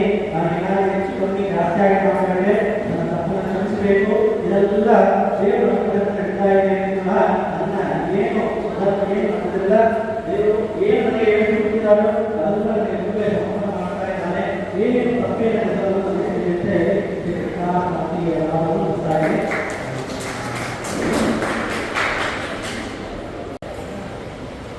ಭಾಳ ಸಂತೋಷವಾಗಿದೆ. ಅದನ್ನು ಸಹವಾಸ ಬೇಕು. ಅದು ನಮ್ಮ ಕಮಿಟಿ ಒಳಗೆ ನಮ್ಮ ಕೇಳ ಬಲರಾಮರು ಮತ್ತು ಕೃಷ್ಣನ್ ನಾವಡಿಗರು ಬೆಳೆದ ಸೇರಿ 1 ವರ್ಷ ಮಾಡಬೇಕು ಬೆಳೆಯೋದ್ರಿಂದ ನಮ್ಮ ಕಮಿಟಿಗೋಸ್ಕರ ಸೇರಿ ಮಾಡ್ತಾ ಇದ್ದೆವು. ಧನ್ಯವಾದಗಳು ಅವರಿಗೆಲ್ಲ. ಯಾಕಂದರೆ ಕಮಿಟಿ ಒಳಗೆ ವಿಸಿಟ್ ಮಾಡೋದು ಇಂಪಾರ್ಟೆಂಟ್. ಅದನ್ನು ಸರ್ಕಾರ ಮಾಡಬೇಕು ಎಲ್ಲ ಬರಬೇಕಂದ್ರೆ ಅದು ದೇವರ ವರ. ಅದು ತಕ್ಕಂತೆ ವರ್ಷ ಮಾಡ್ತಾ ಇದ್ದೀವಿ. ಅದಕ್ಕೆ ನಾವು ಇದು ತಿಮ್ಮಪ್ಪನ ಬೆಳೆಸಬೇಕು. ಯಾಕಂದರೆ ಎಲ್ಲರೂ ಹೋಗ್ತಾ ಇದ್ದಾರೆ. ಹಿರಿಯರು ಜನರ ಎಲ್ಲ ಹಿರಿಯರು ನಾವು ಬೆಳೆಸಬೇಕು. ಅದಕ್ಕೆ ಏನು ಕಾರಣ ಅಂದರೆ ದಾಸರ ಕುಮಾರಿ ಏನೇನು ಮಾಡಿದ್ರು ಬಡವರಿಗೆ ಬಾಣಕೋಡಿ ತೇಜ ಶ್ರೀನಿವಾಸನೇ ಬಂಧಿಸದೆ ಅವ್ರು ಉಳಿಸ್ಬೇಕು. ಹರೇ ಶ್ರೀನಿವಾಸ ಒಂದು ಸಲ ಹೇಳಿ, ಹರೇ ಶ್ರೀನಿವಾಸ, ಹರೇ ಶ್ರೀನಿವಾಸ, ಹರೇ ಶ್ರೀನಿವಾಸ. ಯಾಕಂದ್ರೆ ಆಳಲು ಹೋದಿರೇನು, ಉಳಲು ಕೇಳಿದರೇನು, ಜನದೊಳಗೆ ಮುಳುಗಿ ಉಳಿದಿದ್ದರೇನು, ಸಲವಾಗಿ ಮುಗಿಬಿಟ್ಟು ಬೆರಳ ಎಣಿಸಿದರೇನು, ಸೆಲ್ವ ದೇವರನ್ನು ಜನಗಳ ಆ ದೇವರ ಕಾರಣ ಮಾಡಿ ಬರಬೇಕು. ನಮ್ಮೆಲ್ಲರಿಗೂ ಇದೆ. ಯಾಕಂದ್ರೆ ಈ ಸತ್ಯನ ಸಹವಾಸ ಮುಖ್ಯ. ಯಾವಾಗ ಮುಖ್ಯ ಬಂದರೆ ಪಾರಾಯಣ ಸಮಿತಿಯೊಳಗೆ ಮಾಡೋದು ಎಲ್ಲ ಸೇರಿ ಮಾಡ್ತಾ ಇದ್ದೇವೆ. ಮತ್ತು ದೇವರೊಳಗೆ ಅನುಗ್ರಹ ಯಾವಾಗಿದೆ. ಅದಕ್ಕೆ ಆಮೇಲೆ ಡಾಕ್ಟರ್ ರಘುಧರ್ ಬಂದಿದ್ದರು. ಅವರು ತುಂಬ ಚೆನ್ನಾಗಿ ಹೇಳಿದರು. ಯಾಕಂದರೆ ಮಣಿಪಾಲದಲ್ಲಿ 2,000-3,000 ಜನರಿಂದ ಮಾತಾಡಿದ್ದಾರೆ, ಕಡಿಮೆ ಇದೆ. ಆದರೆ 50 ಜನ ಹೊಂದಿದ್ದೇವೆ. ಸ್ವಲ್ಪ ಇದೇ ನೀವು ವಯಸ್ಸು ಬೇರೆ ಕಮ್ಯುನಿಟಿ ಇದ್ದರೆ 2,000 ಜನ ಒಂದು ಸ್ವಲ್ಪ ಪ್ರೀತಿ ಕಷ್ಟವಾಗುತ್ತೆ. ಮತ ಸಂಘ ಸೇವೆ ಮಾಡಲಿಕ್ಕೆ ರೆಡಿಯಾಗಿದೆ. ಇವೆಲ್ಲ ಬರಬೇಕು ಅಂತ ಕೇಳಿಬಿಟ್ಟು ಮತ್ತು ಡಾಕ್ಟರ್ ರಘು ಅವರಿಗೆ ನಾವು ಧನ್ಯವಾದ ತಿಳಿಸಿದ್ದೇವೆ. ಯಾಕಂದರೆ ಹೇಗೆ ಸಂಜಾನನ ಮಾಡಬೇಕು, ಶಾಲೆಗಳು ಒಂದು ಮಾಡಿದರೂ ಬಡದೆ ಸಂಜಾನನ ಕಾರ್ಯಕ್ರಮ ಮಾಡಬೇಕು ಅಂತ ಅವರು ಇವತ್ತು ನಾವು ಹೇಳಿದ್ದಾರೆ. ಅದರ ಸಂಕಲ್ಪವನ್ನು ನಾವು ತಗೊಂಡು ನಾವು ನಿತ್ಯ ಬೆಳೆದೇ ಮಾಡಬೇಕು ಎಂಬ ಒಂದು ವೈರಾಗ್ಯವಾದ ಚಿಂತನೆ ಇಟ್ಟಬೇಕು. ಮಹಿಳೆಯರಿಗೆ ಮುಂಚೆ ಮತದಾನ ಪಾರಾಯಣ ಮಾಡ್ತಾ ಇದ್ದಾರೆ. ಎಲ್ಲದಲ್ಲಿ ಬರ್ತಾ ಇದ್ದಾರೆ. ಚೆನ್ನಾಗಿ ಮಾಡ್ತಾ ಇದ್ದಾರೆ. ಲಕ್ಷ್ಮೀ ಸ್ವಾಮಿ ಆಯಿತು ಪಾರಾಯಣ ಮಾಡ್ತಾ ಇದ್ದಾರೆ. ಎಲ್ಲರೂ ಸ್ವಲ್ಪ ನಮ್ಮ ಟೈಮಲ್ಲ ಕೂಡ್ತೇವೆ. ಆಫೀಸು ಅದು ಕೂಡ್ತೇವೆ. ಸೊ ಇಷ್ಟೇ ವಿದ್ಯಾಲಯಗಳನ್ನು ಮಾಡಬೇಕು, ಕಾರ್ಯ ಕೊಡಬೇಕು.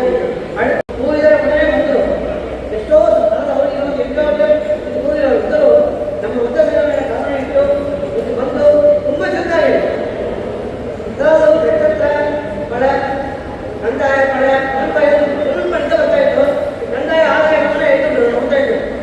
ಎಲ್ಲರೂ ಹಂಚಿಕೆ ನಮ್ಮ ಹೆಚ್ಚಕ್ಕೆ ಏನಾಗುತ್ತೋ, ಆದಾಯ ಬರುತ್ತೋ, ಲಾಭ ಬರುತ್ತೋ, ನಂತರ ದುಃಖ ಅಂದರೆ ನಾವೆಲ್ಲ ಹರಿವಾಯಿಸಿ ಪಾರಾಯಣ ಮಾಡೋರು ಮತ್ತು ನಾವು ಲಕ್ಷ್ಮೀ ಹೇಳೋರು. ನಾವು ದುಃಖವೇ ಇಲ್ಲ, ಒಡೆತನಕ ಭಗವಂತ ನಮ್ಮ ಇದ್ದಾನೆಂಬ ಹಣದಂತ ಮಾಡಿಕೊಂಡು ಧೈರ್ಯ ಇರಬೇಕು. ಇದು ಹೇಳ್ತಾರೆ. ಇದರು ನಾವು ಭಗವಂತನ ಜಾಸ್ತಿ ಮಾಡಿಕೊಂಡು ಕಡಿತೇವೆ. ಇದರಲ್ಲಿ ಅವರಿಗೆ ಸಾಧ್ಯ ನಮಸ್ಕಾರ ಮಾಡಿ ಮತ್ತೊಂದು ಸಾಲಾಗಿ ನಾವು ನಮಸ್ಕಾರ ಮಾಡಿ ಇದೇ ಮೇಲೆ ಬಂದು ನಡೆಸಿಕೊಡ್ಬೇಕು ನಾವು ಪ್ರಾರ್ಥನೆ ಮಾಡಿದ್ದೇವೆ. ಅದರ ಮುಖ್ಯ ಹೇಳಿ ಮಾಡಿ ಮತ ಸಂಘದಲ್ಲಿ ಸ್ವಲ್ಪ ಮೆಂಬರ್ಸ್ ಜಾಸ್ತಿ ಬರಬೇಕು. ಯಾಕಂದರೆ ನಮ್ಮ ಕಮಿಟಿ ಜನರವಾಡಿ ಮೀಟಿಂಗ್ಗೆ ನಾವು ವಿಸಿಟ್ ಮಾಡಿದ್ದೇವೆ. ಇದನ್ನು ಟ್ರಸ್ಟ್ ಕನೆಕ್ಟ್ ಮಾಡಬೇಕು. ಸ್ವಲ್ಪ ನಮಗೆ ಸಲಹೆ ಮತ್ತು ಎಲ್ಲರಿಗೂ ಜನರಿಗೆ ಏನಾದರೂ ಕಾರ್ಯ ಒಳ್ಳೆಯ ಫಲ ಇಲ್ಲ. ವಾರ್ಡಿಗೆ ಇದ್ದಾದೇನೋ ಅಲ್ಲಿ ಮಾಡಿ ಅಲ್ಲಿ ಕೊಡ್ತೇವೆ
ನಮಸ್ಕಾರ ಸ್ವಾಮಿ ಇದು